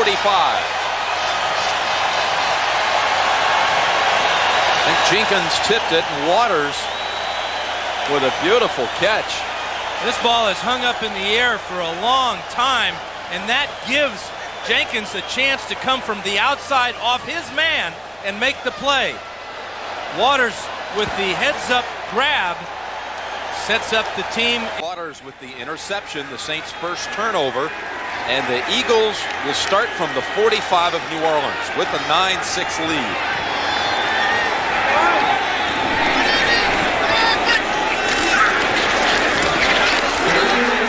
Walker for 3. We'll take a look at the interception. Here's Isaiah Jenkins on the outside. He's going to help on Wesley Carroll on the inside, but I think this ball just hangs up in the air too long because you see Jenkins come off his responsibility, come over, tip the ball, and Waters makes the interception. Now the question is, should Waters have been ruled down back there? Watch as his knee will land on top of Wesley Carroll, and we don't get the call. 2nd and 7. Rifling to the right side. Just shy of the first. Maybe they'll give him forward progress for the first. Alvin Williams. I think you could have made a case that Waters should have been ruled down right after the interception back at the 30 of Philadelphia. It is a moot point at this time. Good spot there by the officials. They did give him forward progress for the first down. And a moot point this year. We'll have no more reviews and replays on calls like that. Cunningham 12 for 16, 90 yards. 1 touchdown, no interceptions. First down from the New Orleans 35.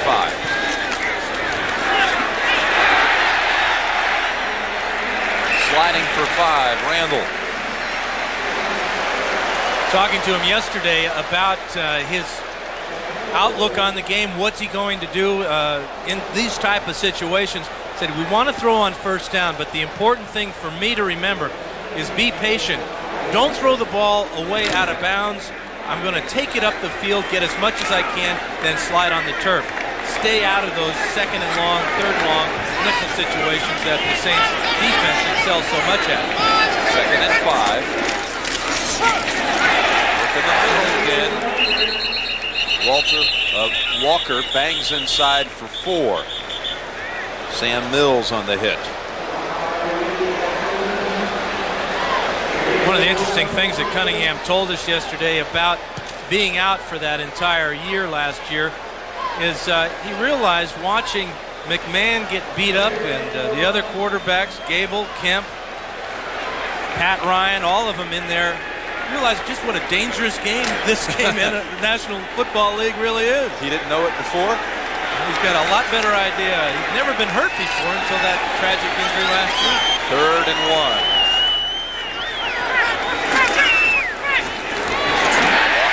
Yard and more inside the 15 and down to the 12. Shad and Alexander opened it up for a 14-yard run.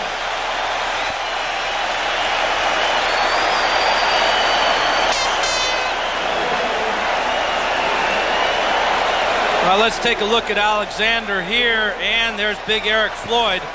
Don't even have to look at his number to tell that's who he is there, number 61. But Shad does a nice athletic job of getting around the block and getting on Mills and Walker into the secondary for the first down. 10 minutes to go, 3rd quarter. Philadelphia 9, New Orleans 6.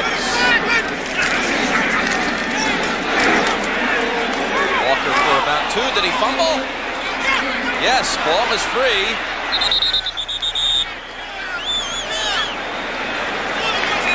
They're digging and scratching right now.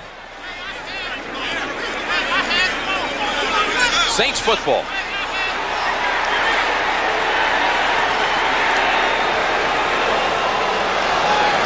Let's take a look at it.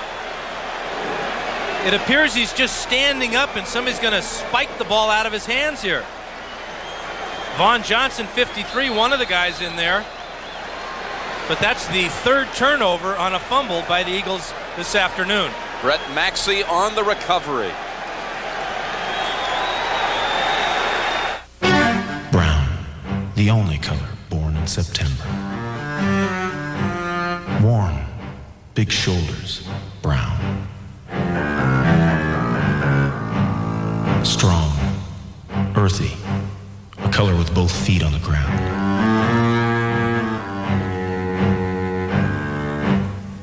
Nobody does brown like Dockers.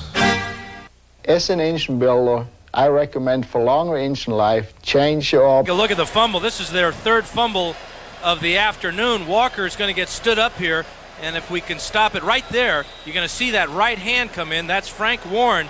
He pops the ball loose, and he's going to get a lot of help from his teammates. Right there, the ball hits the ground. And the Saints with another big turnover for their defense. That is now 3 turnovers committed by Philadelphia, all fumbles, plus the blown touchdown opportunity before the half by the Eagles. There fakes, dumps it over. Hayward, ooh. Boy, he saw him coming too, didn't he? William Thomas was in the area. You know, I watched Hebert the last 2 passes, Jim, and I don't see any zip on his ball. The interception, the ball was floated. That time, you saw Hayward have to reach back for the ball because he knew the time was running out. He was about to get tagged. You wonder about Hebert with his shoulder surgery in the offseason and the fact that he has not been able to throw in double days at both practices. just how strong that right shoulder is. Hobie Brenner is back, Dan. He's lined up on a wing to the right. Second down and 10.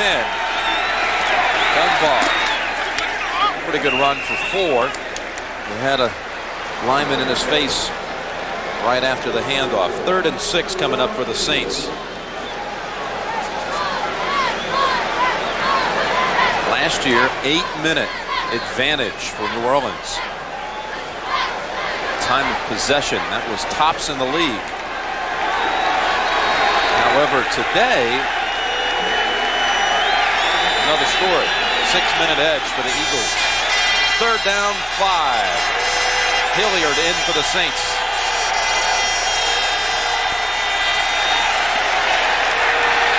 Man open, 1st down, New Orleans.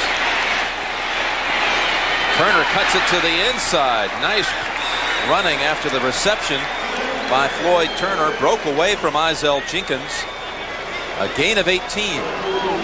That's one of the things the Saints do probably better than any other team in the league, is their receivers will catch a lot of short intermediate passes and then be asked by the coaches to pick up the 1st down after the catch. That time Turner went into no man's land, turning it back over the middle where all those big bodies are, but came up with a real nice gain. Gets him out of the hole. Hayward's the single back.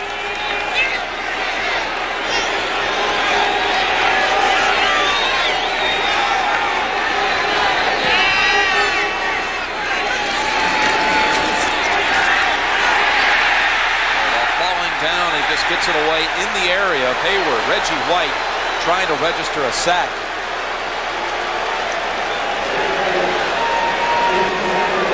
When we talk about strong, Reggie White, watch this play. At the end of the line of scrimmage here against Stan Brock, he's just going to dive at Hebert and gets him off balance, and Hebert does a nice job of unintentionally grounding that one. Reggie's still looking for his 1st sack of the afternoon. Line him up in the eye with Hayward and Dunbar. 2nd and 10.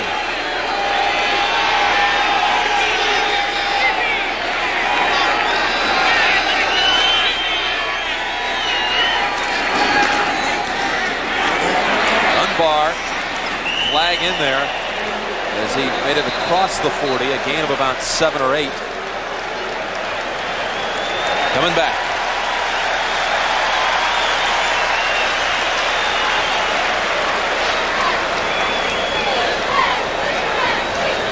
The Hebert you've mentioned. Holding, offense, number 61, 10-yard penalty, still 2nd down. You mentioned, Dan, that he had the off-season surgery on his right rotator cuff and a separated shoulder as well, and really played a large part of the time last year with that separated shoulder. Well, he is a tough young man and a tremendous leader, a guy that has faced some adversity, but has really come into his own these last couple of years. 2nd and 20. Midway through the 3rd quarter, Philadelphia 9, New Orleans 6. Hebert gets free, rolling right. Simmons after him. Ooh! Incomplete. Simmons wanted in the grasp, but it's ruled an incompletion to Quinn Early.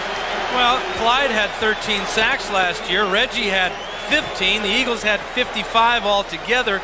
They're still shut out. Simmons is on the right side of the defensive line. He's going to just run down the line of scrimmage here and get to Hebert just a second too late. Hebert real lucky that ball wasn't intercepted. This is where the Saints really have a hard time. They don't have big play ability. And it's 3rd and 20. They just don't run the draw play here.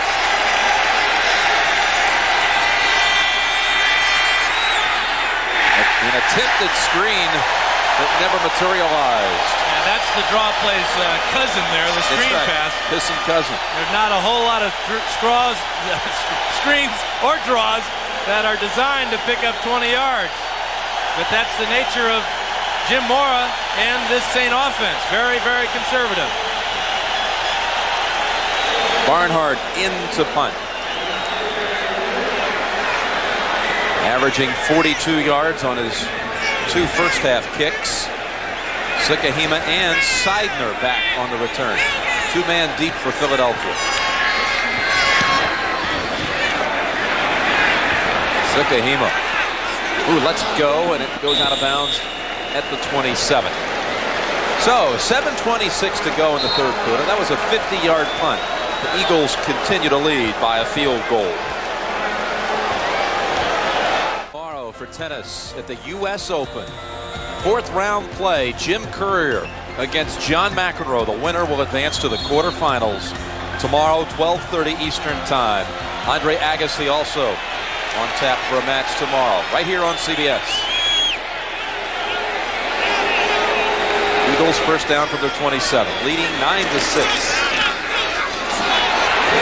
Walker, big stiff arm, goes out of bounds at the 32, stiffing Gene Atkins. We talked about how much they wanted to improve the running game here in Philadelphia.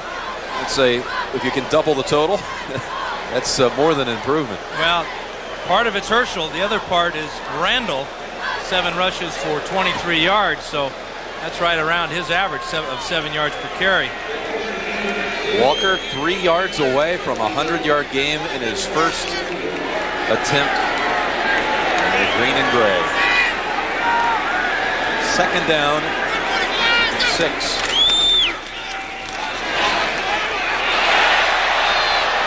Over the head of Williams. Troy Cook right with him one-on-one. How about the brace that Randall's wearing on that left knee? You know, I wore a brace throughout my career at different times because of knee injuries. The thing that it gives a guy is confidence. That is his lead leg. So that's the leg that you have to step forward. That's the most vulnerable of the two legs. So to have a nice solid brace on there gives Randall confidence that he won't be re-injured. He said it's bulletproof, so they can go after it. Well, the Saints have got a lot of bullets to go after it with. 3rd and 6. Good fake inside. Byers, they swing it over to him. First down. And out of bounds across the 40. Good looking fake inside to gain 11 on the outside pass to Byers. And the lead blocker on the play was Antone Davis. Big number 78 got out there just far enough to push the defender away. Let's take a look at the big man. There he is right here. You don't see this type of mobility out of a man that weighs 330 pounds, but he gets Troy Cook for a ride there, and Byers picks up the first down. Pushed him in the back a little bit. Davis working out every day against the best in the league. That can't help hurt him too much. Absolutely. Reggie White every day. Are you kidding me? And they did not beat the down clock. Play of game against the Eagles. 5 yards. Inexcusable. We have clocks right there on both ends of the field for a quarterback of Cunningham's experience. He's looking over to the bench saying, hey, I need that signal in a little bit sooner. Moving guys around, changing formations, but that is a inexcusable mistake. 1st and 15. Walker the single back. 3 yards away from 100 yards.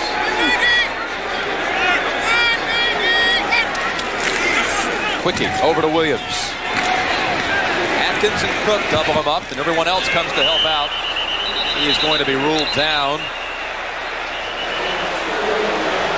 2nd and long for the Eagles.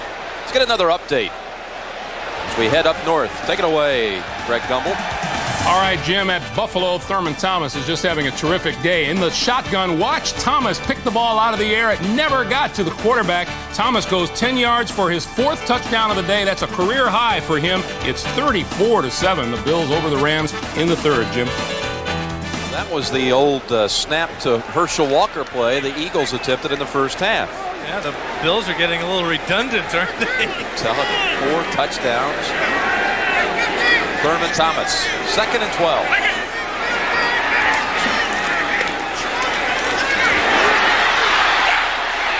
Was the football knocked loose? Looked like Frank Warren may have knocked the ball loose. One thing the Eagles are doing is they're setting Randall shorter in the pocket. Only about a 5-step drop. Then the pocket's collapsing and Randall has nowhere to go with it. watch as he'll set up after just 5 steps there. His primary receiver's taken away. Now the pressure gets to him, and again he has the ball knocked out of his hand. I tell you, the Randall recovery, though, prevents the Saints from being set up in Morton Anderson territory. Big grab by Cunningham. 3rd and 17.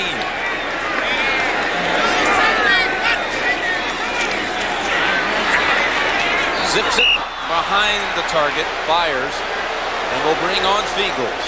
You know, we talked about the lack of offensive plays for Cunningham in the preseason because of that groin injury he sustained against Atlanta. And I think we're seeing some of the rust right now. He's been sacked a number of times, 3 times I believe, fumbled 3 times. He's recovered 1 of his own fumbles, and he's throwing the ball. He's a little bit out of sync, at least to start this second half. We also saw the delay of game penalty against Cunningham, so a little bit of rust is still on number 12. Like you said, he had only 22 attempts in the preseason. Oh, Toy Cook was charging. Fair catch made by Newman at the 29. 4:10 to go, 3rd quarter. No scoring so far in the second half. It remains 9-6 Philadelphia. We've got a bit of an edge with the driver we have. We've got the best. An emotional tribute to Jerome Brown before the game. Reggie White and Seth Joyner spoke to this full crowd at the Vet. Well, you know, the 3 of us, Clyde, Jerome, and I, you know, we were all really close. We were like 3 brothers. And, you know, I think it's safe to say that, you know, it's hit the 2 of us the hardest, you know. Him being gone, it's kind of hard, you know, walking by his locker at times. It's kind of hard lining up and looking down the line and not seeing him. It's kind of hard, you know, just not having his friendship, you know, of him being a brother and a friend to you, you know. Those are the things that I think this really been the hardest on us. And his number was officially retired. It will never be worn again. Number 99 for the Eagles, joining the other retired jerseys, including Steve Van Buren, Tom Brookshaw. 1st and 10 for the Saints, who trail 9-6 from their own 30. McAfee now in, and he loses a yard on his first carry. Reggie White flipped him. You know, Jerome's death has affected everybody in football, not only the Eagles. I talked to Derek Kennard of the Saints earlier in the week, and having watched last year's game in preparation for this game when the Saints beat the Eagles, Derek said it was very difficult to concentrate because you kept seeing big number 99 making plays. How has Leon Seals fared in his first appearance? I think he's fitting in nicely. The Saints have not been able to run the ball very effectively at all, so you know Seals is taking up a lot of space in there. 2nd down, 11. Incomplete. Andre Waters with one of his patented blows. Oh, doesn't he love it? Ball was conveniently thrown behind the receiver for Andre. Yeah, really. But he was right on time with the big stick right in the face. Oh. Yeah, see, it's a dangerous game. That's what Randall was talking about. When did you discover it was a dangerous game? I think my first snap. Or first interception or something first. 3rd and 11.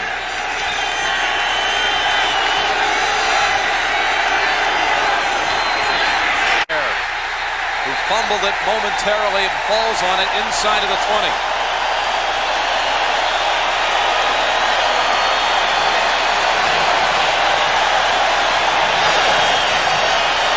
Well, that's officially the first sack for the Eagles this year. And again, it's a linebacker. That's Seth Joyner. That's 6.5 all last year. Many people felt he was the best defensive player. In fact, Sports Illustrated named him the player of the year last year in the entire league. Yeah, forget about just defense. The man, the player of the year was Sports Illustrated. Seth Joyner. Good boot by Barnhart. So Kahima retreats to the 25. Here he goes.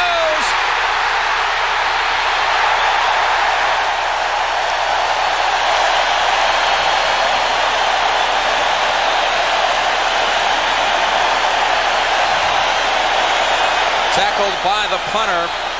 56-yard punt by Barnhart. 29-yard return for the man signed as a Plan B free agent from the Cardinals. He's decisive. He makes about 6 of them miss. Right up the middle, positive yardage. And Kahima does his thing.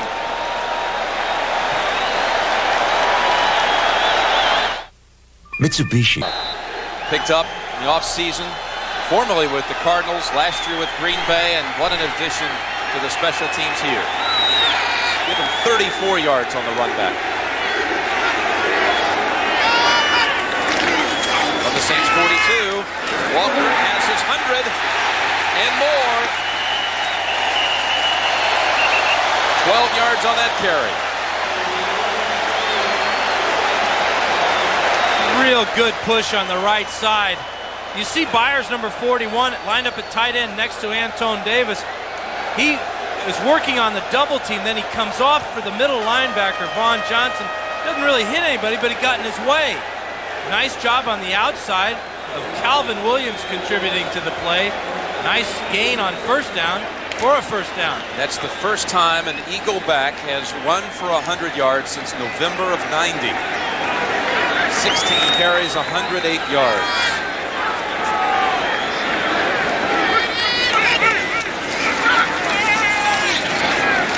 Not much this time, but we've seen on the last couple of plays, 2 acquisitions in the offseason really boost the Eagles.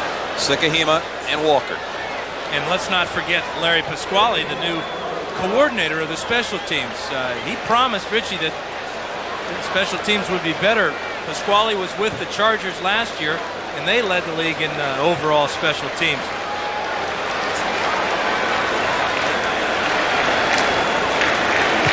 They've already fumbled in this quarter at the Saints 10. Just seconds prior to the half, they failed at 3 attempts to get it into the end zone from the 2-yard line. Leading 9-6. Good catch. Barnett picks it off his right shoulder pad. Maybe a yard shy of the first. Real good timing that time between Cunningham and Barnett. You saw as Barnett whipped his head around, that ball was right on him. Watch as Cunningham lets this one go a little bit early, and Barnett just snags it. Comes up just about a yard short.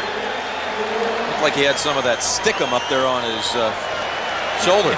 It stuck, I know that. I'm telling you. 3rd and a yard. Walker called on to get that tough yard. He is close. Sam Mills jumped in there to try to make the stop short.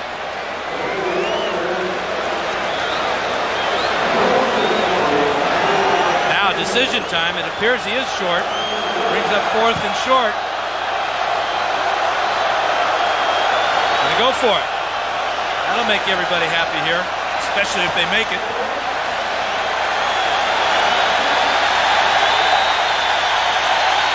Let's check them out now. Short yardage. They've struggled with it, especially at the end of the first half, but with no timeouts, they had to go to the air game. Now, 4th and less than a yard.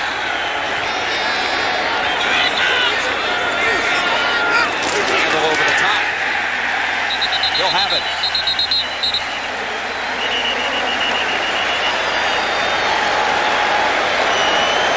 Interesting formation that time. Most of the time you see teams in the I formation in a short yardage situation. Cunningham picks up the first down on probably the oldest play in football, the quarterback sneak. And the last play of the 3rd quarter. The Eagles will start the final 15 minutes driving from the Saints 20. And that's the end of the 3rd quarter with the score. Philadelphia 9, New Orleans 6. Our coverage will continue after this message from your local station. You're watching the NFL on CBS. What do you think of the way Randall Cunningham has handled himself today? Not trying to be Superman all the time. Well, what he's done is given the ball to Herschel for over 100 yards, but he's also thrown the ball to 5 different receivers. So he's not taking it all upon himself to make all the plays, distributing the ball to all his teammates.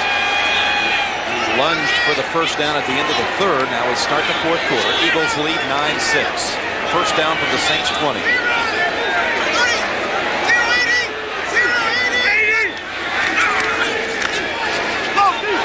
Ford Barnett, touchdown, Philadelphia.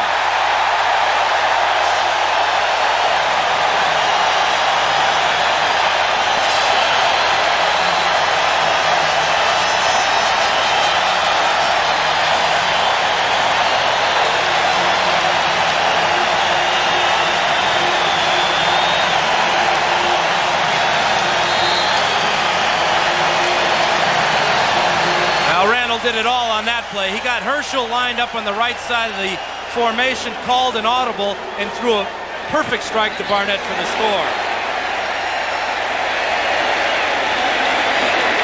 Ruse missed the other PAT attempt. Another bad snap, blocked. So 0 for 2 on the point after. Tyrone Leggett blocked that one. The Saints special teams are improved as well this year. Looked like it might have been a bad snap from Dave Alexander.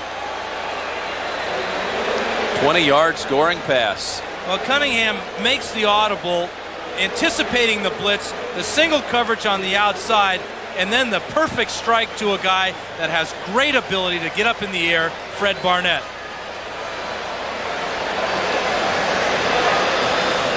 Sponsored by Budweiser. 138 yards for Walker, 108 on the ground. Cunningham with 2 touchdown passes on 16 of 22, 133 yards. Toy Cook was the beaten defender on this play. Well, Cunningham beats the entire team. Watch, he'll move Walker to the other side of the formation. Now he'll call an audible, 0-80. That means it's a pass play. Full protection, single guy, touchdown. Cunningham did it with his mind and his body that time. 0-80 to 86, 4-6. Extra point, however, again, a failure, so it's 15-6 Philadelphia. It's a rather bizarre score. It's a 9-point lead. I can handle that.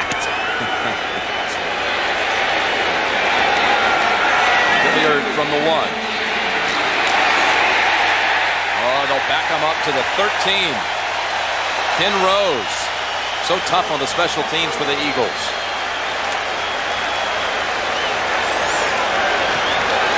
That's one of the real outstanding special teams performers for Pasquale and the Eagles. Ken Rose along with Britt Hager, they're always down there making noise. And the Saints will start inside the 15 again. Hayward, the single back. He has not carried the football today. One time he actually got the handoff, but the play was called back because of a penalty. Here's his first carry. A non-eventful 3 for Hayward. Leon Seals on the tackle.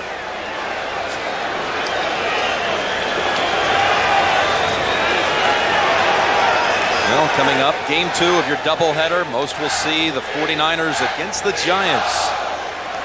A year ago, the Giants won on a late field goal, 16-14, as these two opened the 91 season against one another. Yeah, how come 2 years in a row the 49ers got to go all the way back to New York to open up against the Giants? That doesn't make sense.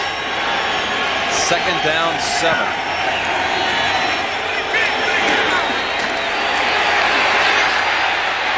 Martin, Eric Allen got a hand on it.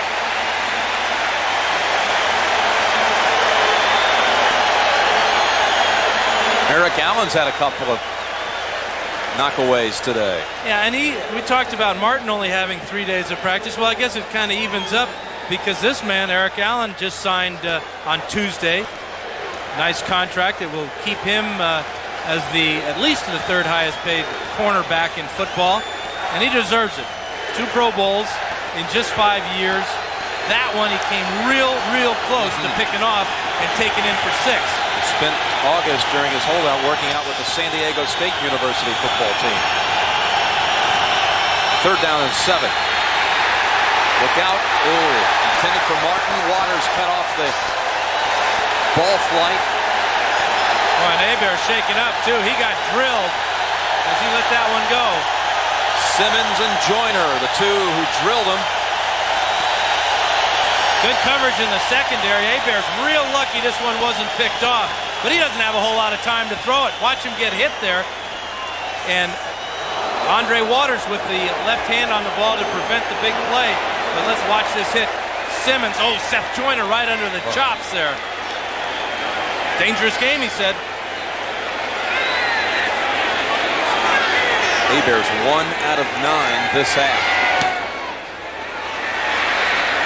Not very deep. Fair catch called on the high boot. And Seidner, Jeff Seidner, has it for the Eagles.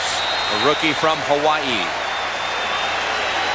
So we're a minute into the final quarter. 15-6 Eagles.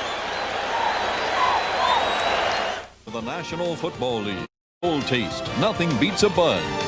And by Valvoline Motor Oil. People who know use Valvoline.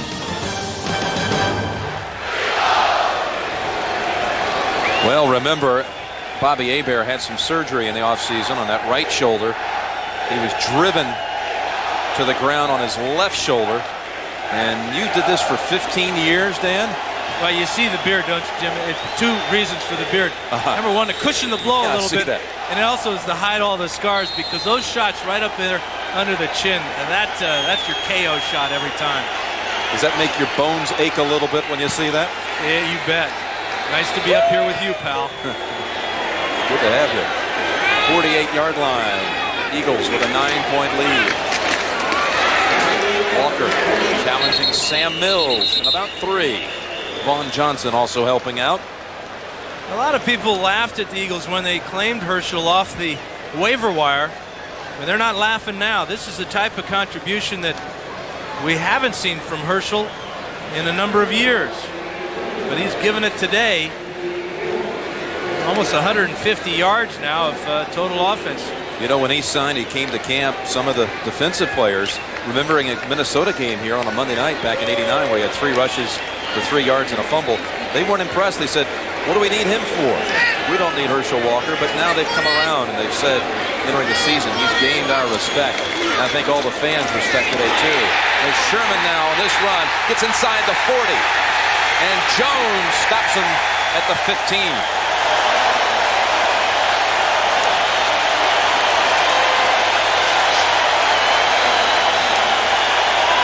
Heath Sherman, the last player to rush for 100 yards, till Herschel Walker accomplished that in the 3rd quarter. Sherman, back in November of '90, had back-to-back 100-yard games. Watch the quick opener right up the middle. Here's Walker. A lot of the attention is on Herschel, but the ball's going to the first back right up the middle. Nice trap play by Shad as he sucked James Wilkes up the field, and Sherman was off and running. Got one-on-one on the right side, Barnett and Cook, but they'll run it. Walker losing 3 this time, stuffed by Wayne Martin. I think we got to get back to that much maligned offensive line of the Eagles and the job that they're doing today. They've protected the quarterback very well, and they've opened up some fine holes. A lot of concern about the Eagle rushing attack coming into this opener. But they've answered a lot of questions. Bill Muir, the new offensive line coach, has to be very pleased. 2nd and 13.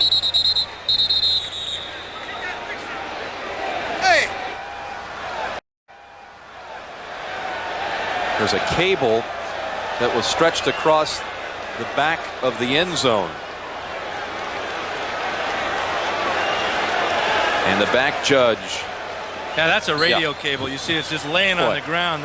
You quarterbacks are great at passing the blame. That was our cable, and you know it. 2nd 13.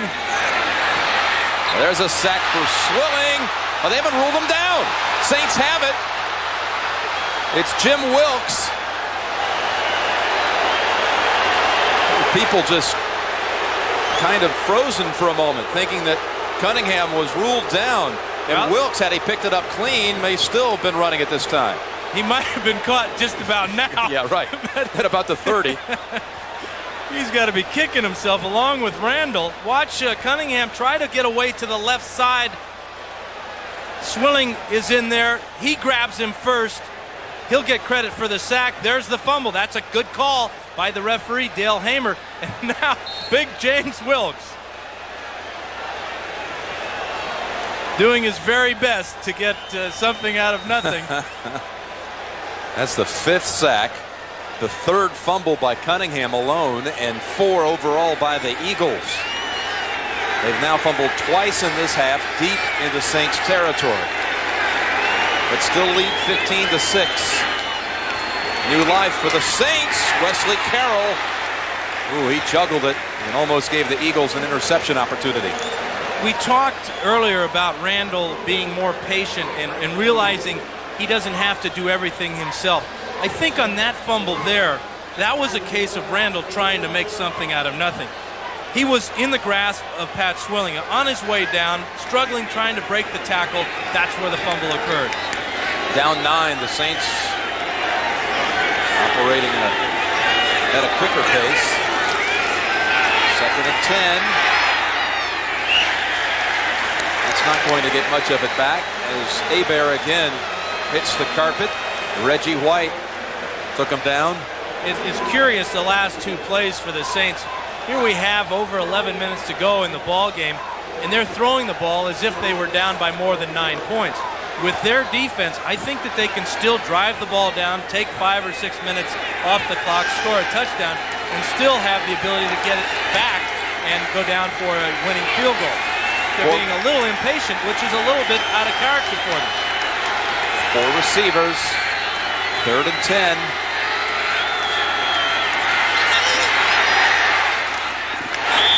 Knocked away, intended for Eric Martin. Otis Smith. Here's a guy who was born in New Orleans, went to East Jefferson High School in Metairie, 2nd year from Missouri. Outstanding play by Otis Smith. You know, he got a lot of playing time this summer with Eric Allen and his holdout, and we're seeing that experience pay off right there on that play. Nice numbers for Hebert this 2nd half. Ooh.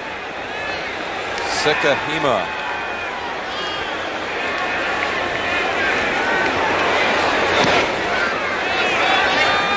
He ran the last one back 34 yards. Another good return. 45-yard punt, 14-yard run back.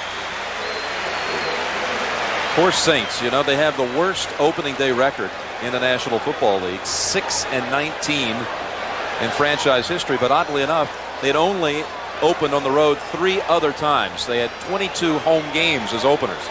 And this man here is going to make it rough for them to win this opener. Sikahema is an Eagle by way of Plan B.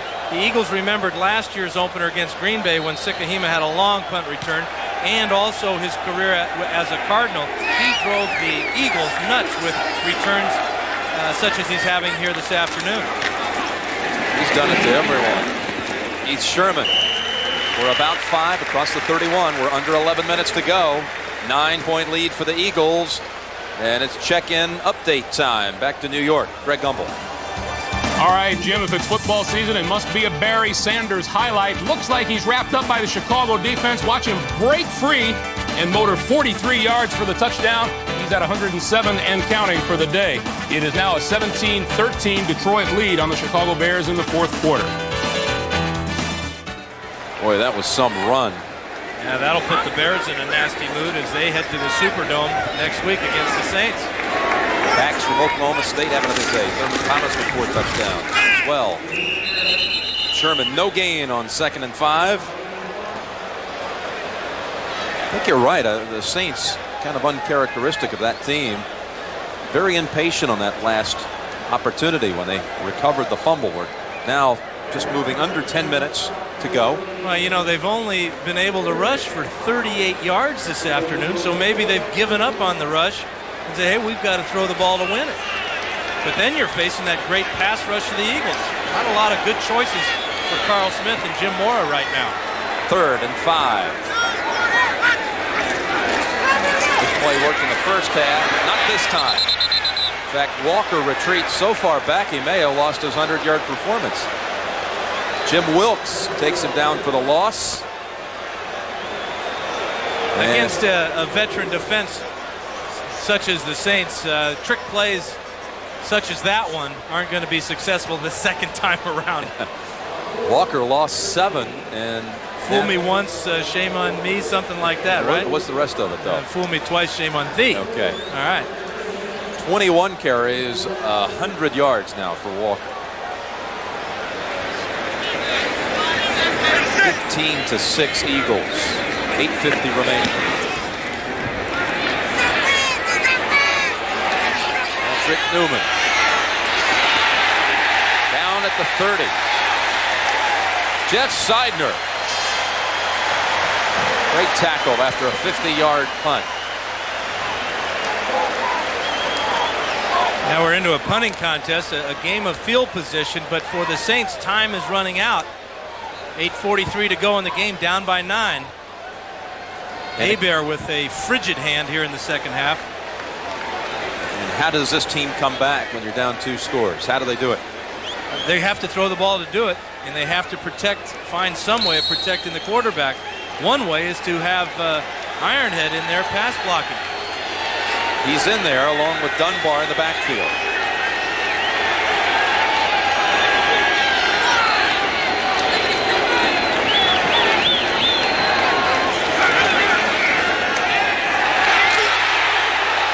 Hebert hit when he released it.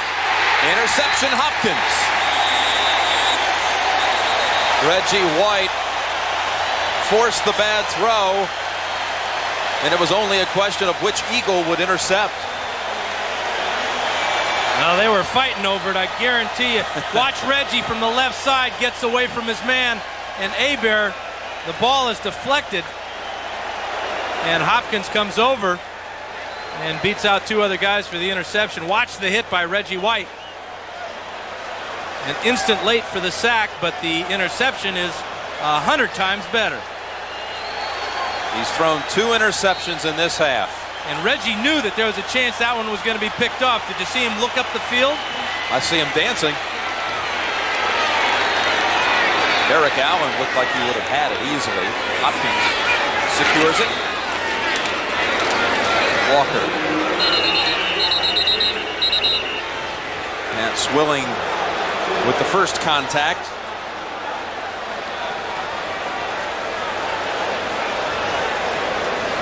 We talked about Keith Byers playing tight end. Here he is working against the best linebacker in football, Pat Swilling. And Swilling does a nice job of neutralizing the block and coming off and making the tackle. That's asking Keith Byers to do an awful lot, blocking that guy. Byers isn't crazy about playing tight end. No. Gave himself a C for his first start, preseason finale against the Jets.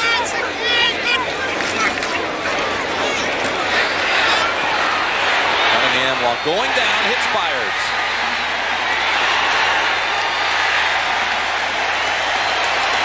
All the way to the New Orleans 40.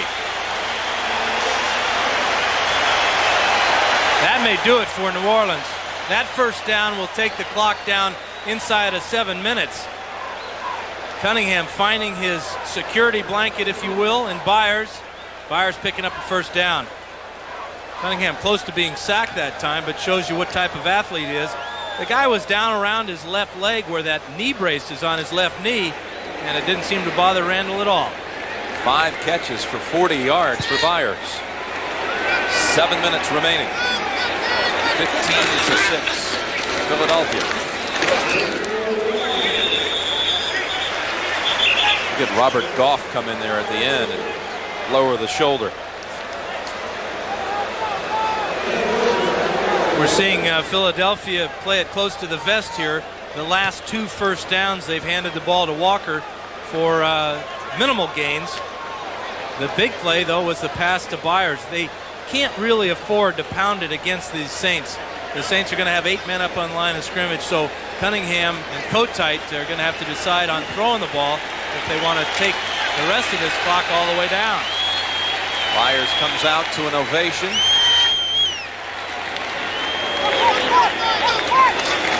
Joseph in as a tight end. And Walker lost his helmet.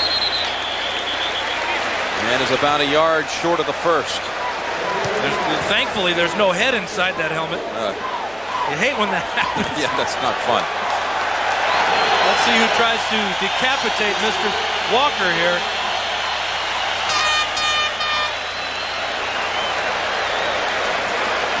Well, he's lucky he didn't get knocked out there. A lot of guys hitting him after that helmet was gone.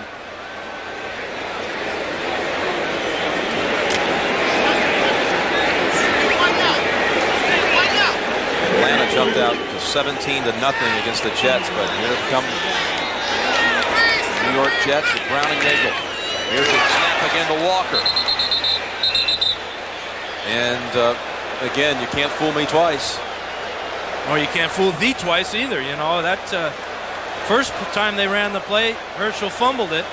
This time the Saints were in the playbook. So now Roger Ruzek will attempt a field goal over 50 yards. He's made an 18-yarder, but missed on the 2 extra points, both really as a result of bad snaps.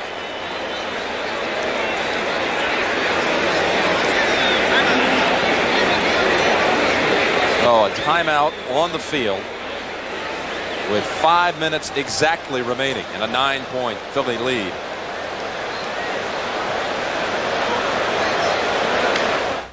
Decided to punt. I think with the problems with the snaps from Alexander to the holder on the extra points, that Kotite feels, hey, let's just pin them back and see if the Saints can drive against this defensive line. Eagles led the NFL in punts inside the 20 last year. Patrick Newman creeping up to about the 16-yard line. To draw the Saints off. They don't bite, and they'll take the delay penalty. Now, will the Saints accept it or just leave it where it's at? I'd leave it where it's at. And so will Jim Mora. Delay of game. Offense. Penalties decline. 4th down. You're looking at backup quarterback Mike Buck. He may be coming in. Still got the warm-up jacket on and the golf hat, but he's warming up. Eagles. And that's why the Saints are happy they refused that penalty. We'll bring it out to the 20, and let's check it. See if Hebert will be replaced. No, nope. Hebert will remain the quarterback.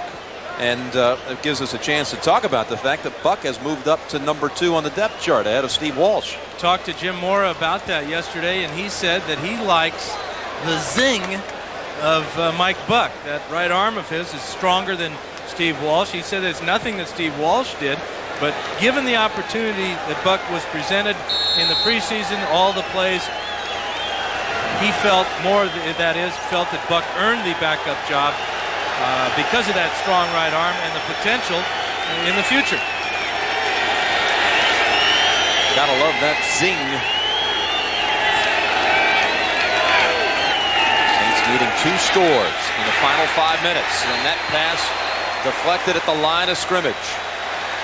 That might have been the rookie Tommy Jeter. It was indeed. His first action. Jeter, rookie from Texas, taken in the 3rd round. Got a hand on it. There he is, number 98, right in the middle of the screen. Doesn't get much of a pass rush against Kennard, but what he does is he stops, sees the quarterback, gets his left hand up, and that's as good a play as sacking the quarterback, almost. Back to their 4-receiver set with 4:47 remaining. Down 15-6. 2nd and 10.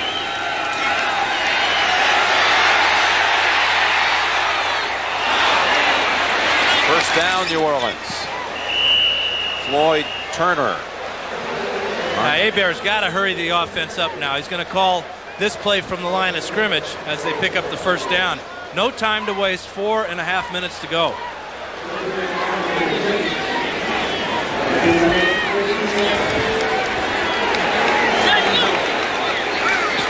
Quickly, crossing pattern, Turner Those won't help a whole lot. 4 yards and the clock will run. And what we're seeing now is the Eagles content to just rush 4 linemen at Hebert, drop off the remaining 7 into their zones and let Hebert pick away and use up time off the clock. They have all of their timeouts. They hand it off to Hilliard. Good looking play to the 46 of Philadelphia.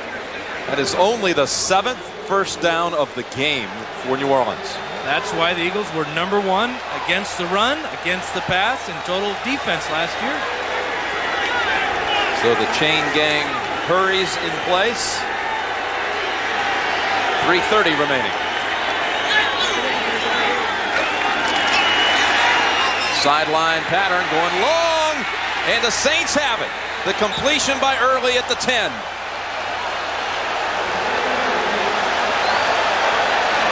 "37 yards. Izell Jenkins on the coverage. And out of bounds to stop the clock. It appeared Jenkins had the inside position, but that ball surprised him. Hebert really gets it out there nicely. The ball carries just far enough to Early, and now he falls out of bounds, stopping the clock at the 10-yard line. Saints showing their championship medal. Looking for their first touchdown. Trailing 15-6. Timeout. Ooh.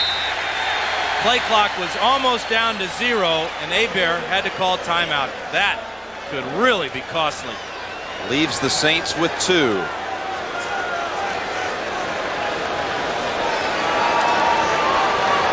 This is very unusual. Watch Jenkins here, and this is Early. Jenkins' responsibility is to just get down here in the deep third of the field and not let anybody get behind him. It's just a plain zone defense, and this is a cardinal sin of any defender in a zone defense, is to let somebody get behind you, and I know Izell's going to hear about that one from Bud Carson, among others. 3:20 remaining. They're down 9. They need 2 scores. The Eagles have missed 2-point afters and really numerous other chances in New Orleans territory. And Hebert, who has really had an awful second half. But he's a competitor, and he has competed on this drive, hanging in there. This is a tough situation for a quarterback, especially against this front 4 of the Eagles. Well, you have to give him a lot of credit for the way he has come back on this drive. He sends 3 receivers to the left.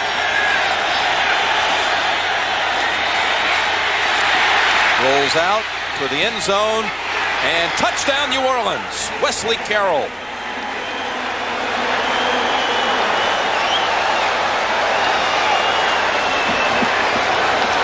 I tell you, Bobby Hebert does a great job on this play, Jim, of avoiding a man coming free. Wes Hopkins came on the safety blitz. Nobody picked him up. Hebert rolled away from him, found his receiver Carroll for the touchdown. Great play by Bobby Hebert. He had been 1 out of 13 in this half with 2 interceptions before this drive. And on this drive, 4 out of 4, 54 yards, and the touchdown strike. High snap fielded by Barnhart, and it's 15-13 Philadelphia. Hopkins is going to come from the outside here on the safety blitz. Watch Hebert, see him coming free. There he is right there along with Joyner. Nobody blocks him, but Hebert still has the ability to run around back there, avoids the sack from Reggie White, finds Carroll for the touchdown. Great play. He wasn't even looking at Hopkins till the very last minute.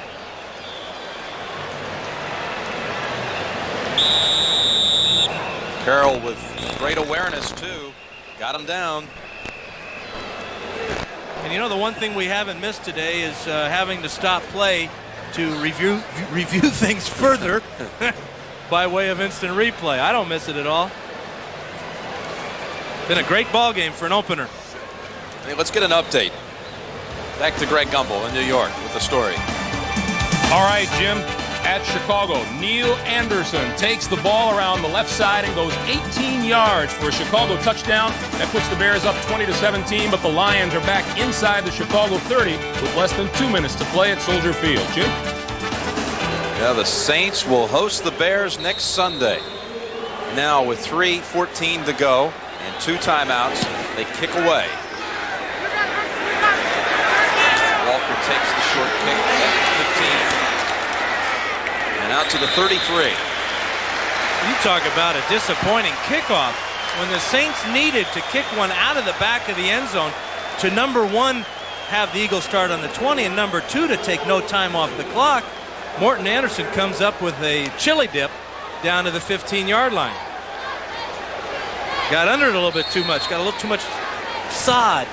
I know that expression from the golf course. You did wince a little bit when I said chili. That was a whole bowl of chili there. Gary McCord calls it a Hormel shot. Chili dip. Well, he's got that Hormel contract, doesn't he? It's all gravy for him now. And from the 33, for some reason coming out looking to throw, they sack Cunningham for a 6-yard loss. Wayne Martin is having a big day. And when you sack Cunningham today, you're risking a couple of things. Number 1, injury, and number 2, fumbles. We've seen him fumble 3 times already. Interesting call. Now the Saints have called timeout to stop the clock. That's the 6th sack of Cunningham today. That sack almost guarantees that the Saints will get one more shot at it on offense. Pittsburgh has come back to lead the Oilers now, 29-24. Yes, we could be setting up for a Morton Anderson game-winning field goal attempt, because it's 2nd and we'll call it 17 for the Eagles when they put the ball back into play. That would be very characteristic of the way Mora and his Saints like to play. Get the big gun there, number 7, in range. And range for Anderson. Last year, he had a 60-yarder against the Bears. You wonder if he's lost any of that distance, though, with that tendonitis in his kicking knee. Saw him before the game. He looked awfully strong. Well, we'll call it 2nd and 16 at CBS. 3:02 remaining. Who jumped? How about that run? Not only who jumped, but who didn't make the tackle.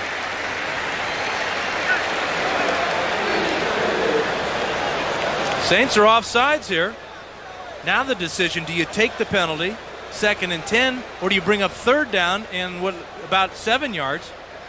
We'll see what Kotite decides. They're still talking about it over here. You might take the penalty just to give yourself another down to use Offside, the clock. defense, 5-yard penalty, repeat 2nd down. Yeah, that's a good call, Jim, by you and by Kotite, because a 3rd and 6 or 7 situation is not the best one to be in, especially against this defense of the Saints. So they'll take back that fine gain, but they will gain, if you will, in the same sentence, the same word, an extra down. 2nd down and 11. In the shotgun. 2:54 to go.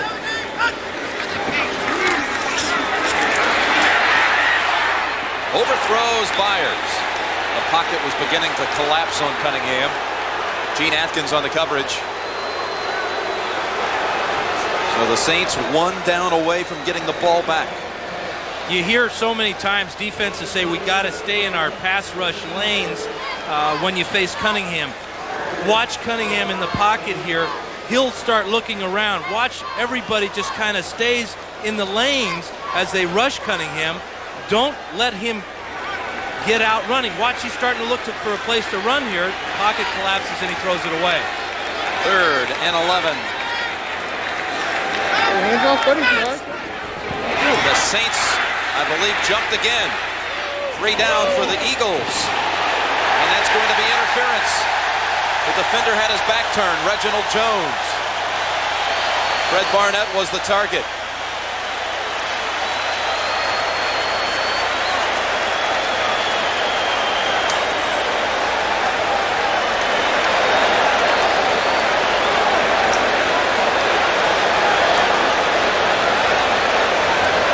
Saints getting a little jumpy. Offside on the defense. Penalty declined. Pass interference. Number 26 on the defense. Penalty accepted. First down. 26-yard penalty, but more important, the Eagles move it into Saints territory, keep possession with 2:43 to go. And remember, the Saints only have one timeout remaining. Left side of the screen, there's the offsides. That's the one that was declined. This is the one that really hurts, though. Reginald Jones, good call by the officials as he just ran at Barnett, never looked back at the ball. So the Saints will have the 2-minute warning to stop the clock and one timeout. But they had the Eagles pinned to 3rd and 11. They let him get away. Walker off left tackle for about 4, maybe 5. I was wondering coming into this game how much work Walker would get, how many attempts. How about 26 carries today, 111 yards. And 4 pass receptions, and I think he handled the ball on a kickoff one time. Saints used their last timeout. 2:35 remaining. Like Randall Cunningham said, you don't bring this guy in here to carry only 5 or 10 times a game. But 26, I didn't expect that. Magnificent debut for Walker. Tonight on CBS, getting rid of Saddam Hussein is proving tougher than starting with him in the first place. 60 Minutes takes another look at the PR campaign that helped us get into this mess. Followed by Murder, She Wrote, and then at 9 Eastern, the CBS Sunday movie, Do You Know the Muffin Man? Nope. Never met him. I'm going to find out all about him, I know that. You'll get home in time to meet him. 2nd down and 6. It's tonight at 9 Eastern. Walker out. Sherman, the lone back. Straight ahead. And about 3 yards shy of the first. And that'll take it down to the 2-minute warning and bring up a 3rd down and about 3. So this one not looking good for Saints. No more timeouts for Jim Mora. The only thing that Mora can hope for now is a real quick turnover after this 2-minute warning. Have had 3 or 4 fumbles recovered today, but he could use one coming up real soon. All right, we'll take a timeout at the 2-minute warning. Philadelphia 15, New Orleans 13.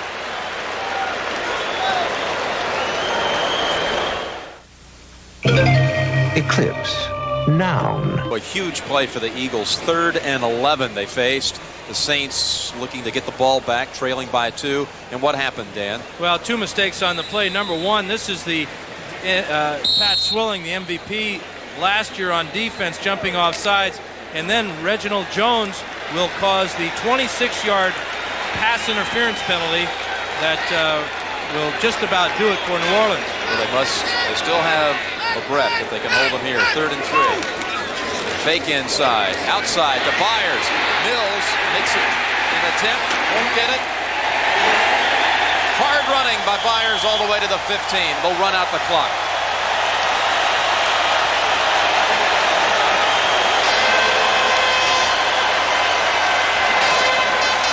Mills was the one man in the area, and he got picked off, Dan. Well, the big man right here is Antone Davis. Watch the fake here. Byers comes to the outside, but the big man again, watch this agility from a guy 330 pounds as he picks off Sam Mills. Byers goes down the sideline, stays in bounds. That's the best game Antone Davis has had ever as an Eagle. Certainly one of his biggest blocks. I thought Mills might have the angle on Byers. That's a lot of man to get around for that angle, though. Now, 1 or 2 more of those, and the Eagles will open with a victory.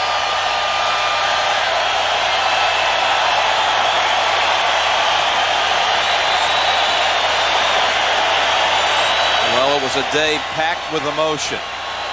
30 minutes before kickoff, the family of Jerome Brown came onto the field, a tribute to their fallen Philadelphia hero, tragically died in a car wreck in June. Included a video and a speech by Seth Joyner and by Reggie White. The defense holds New Orleans to 210 yards and 9 first downs. Cunningham throws for 2 scores. This man with a big block in the late going. And Herschel Walker, 114 yards on the ground.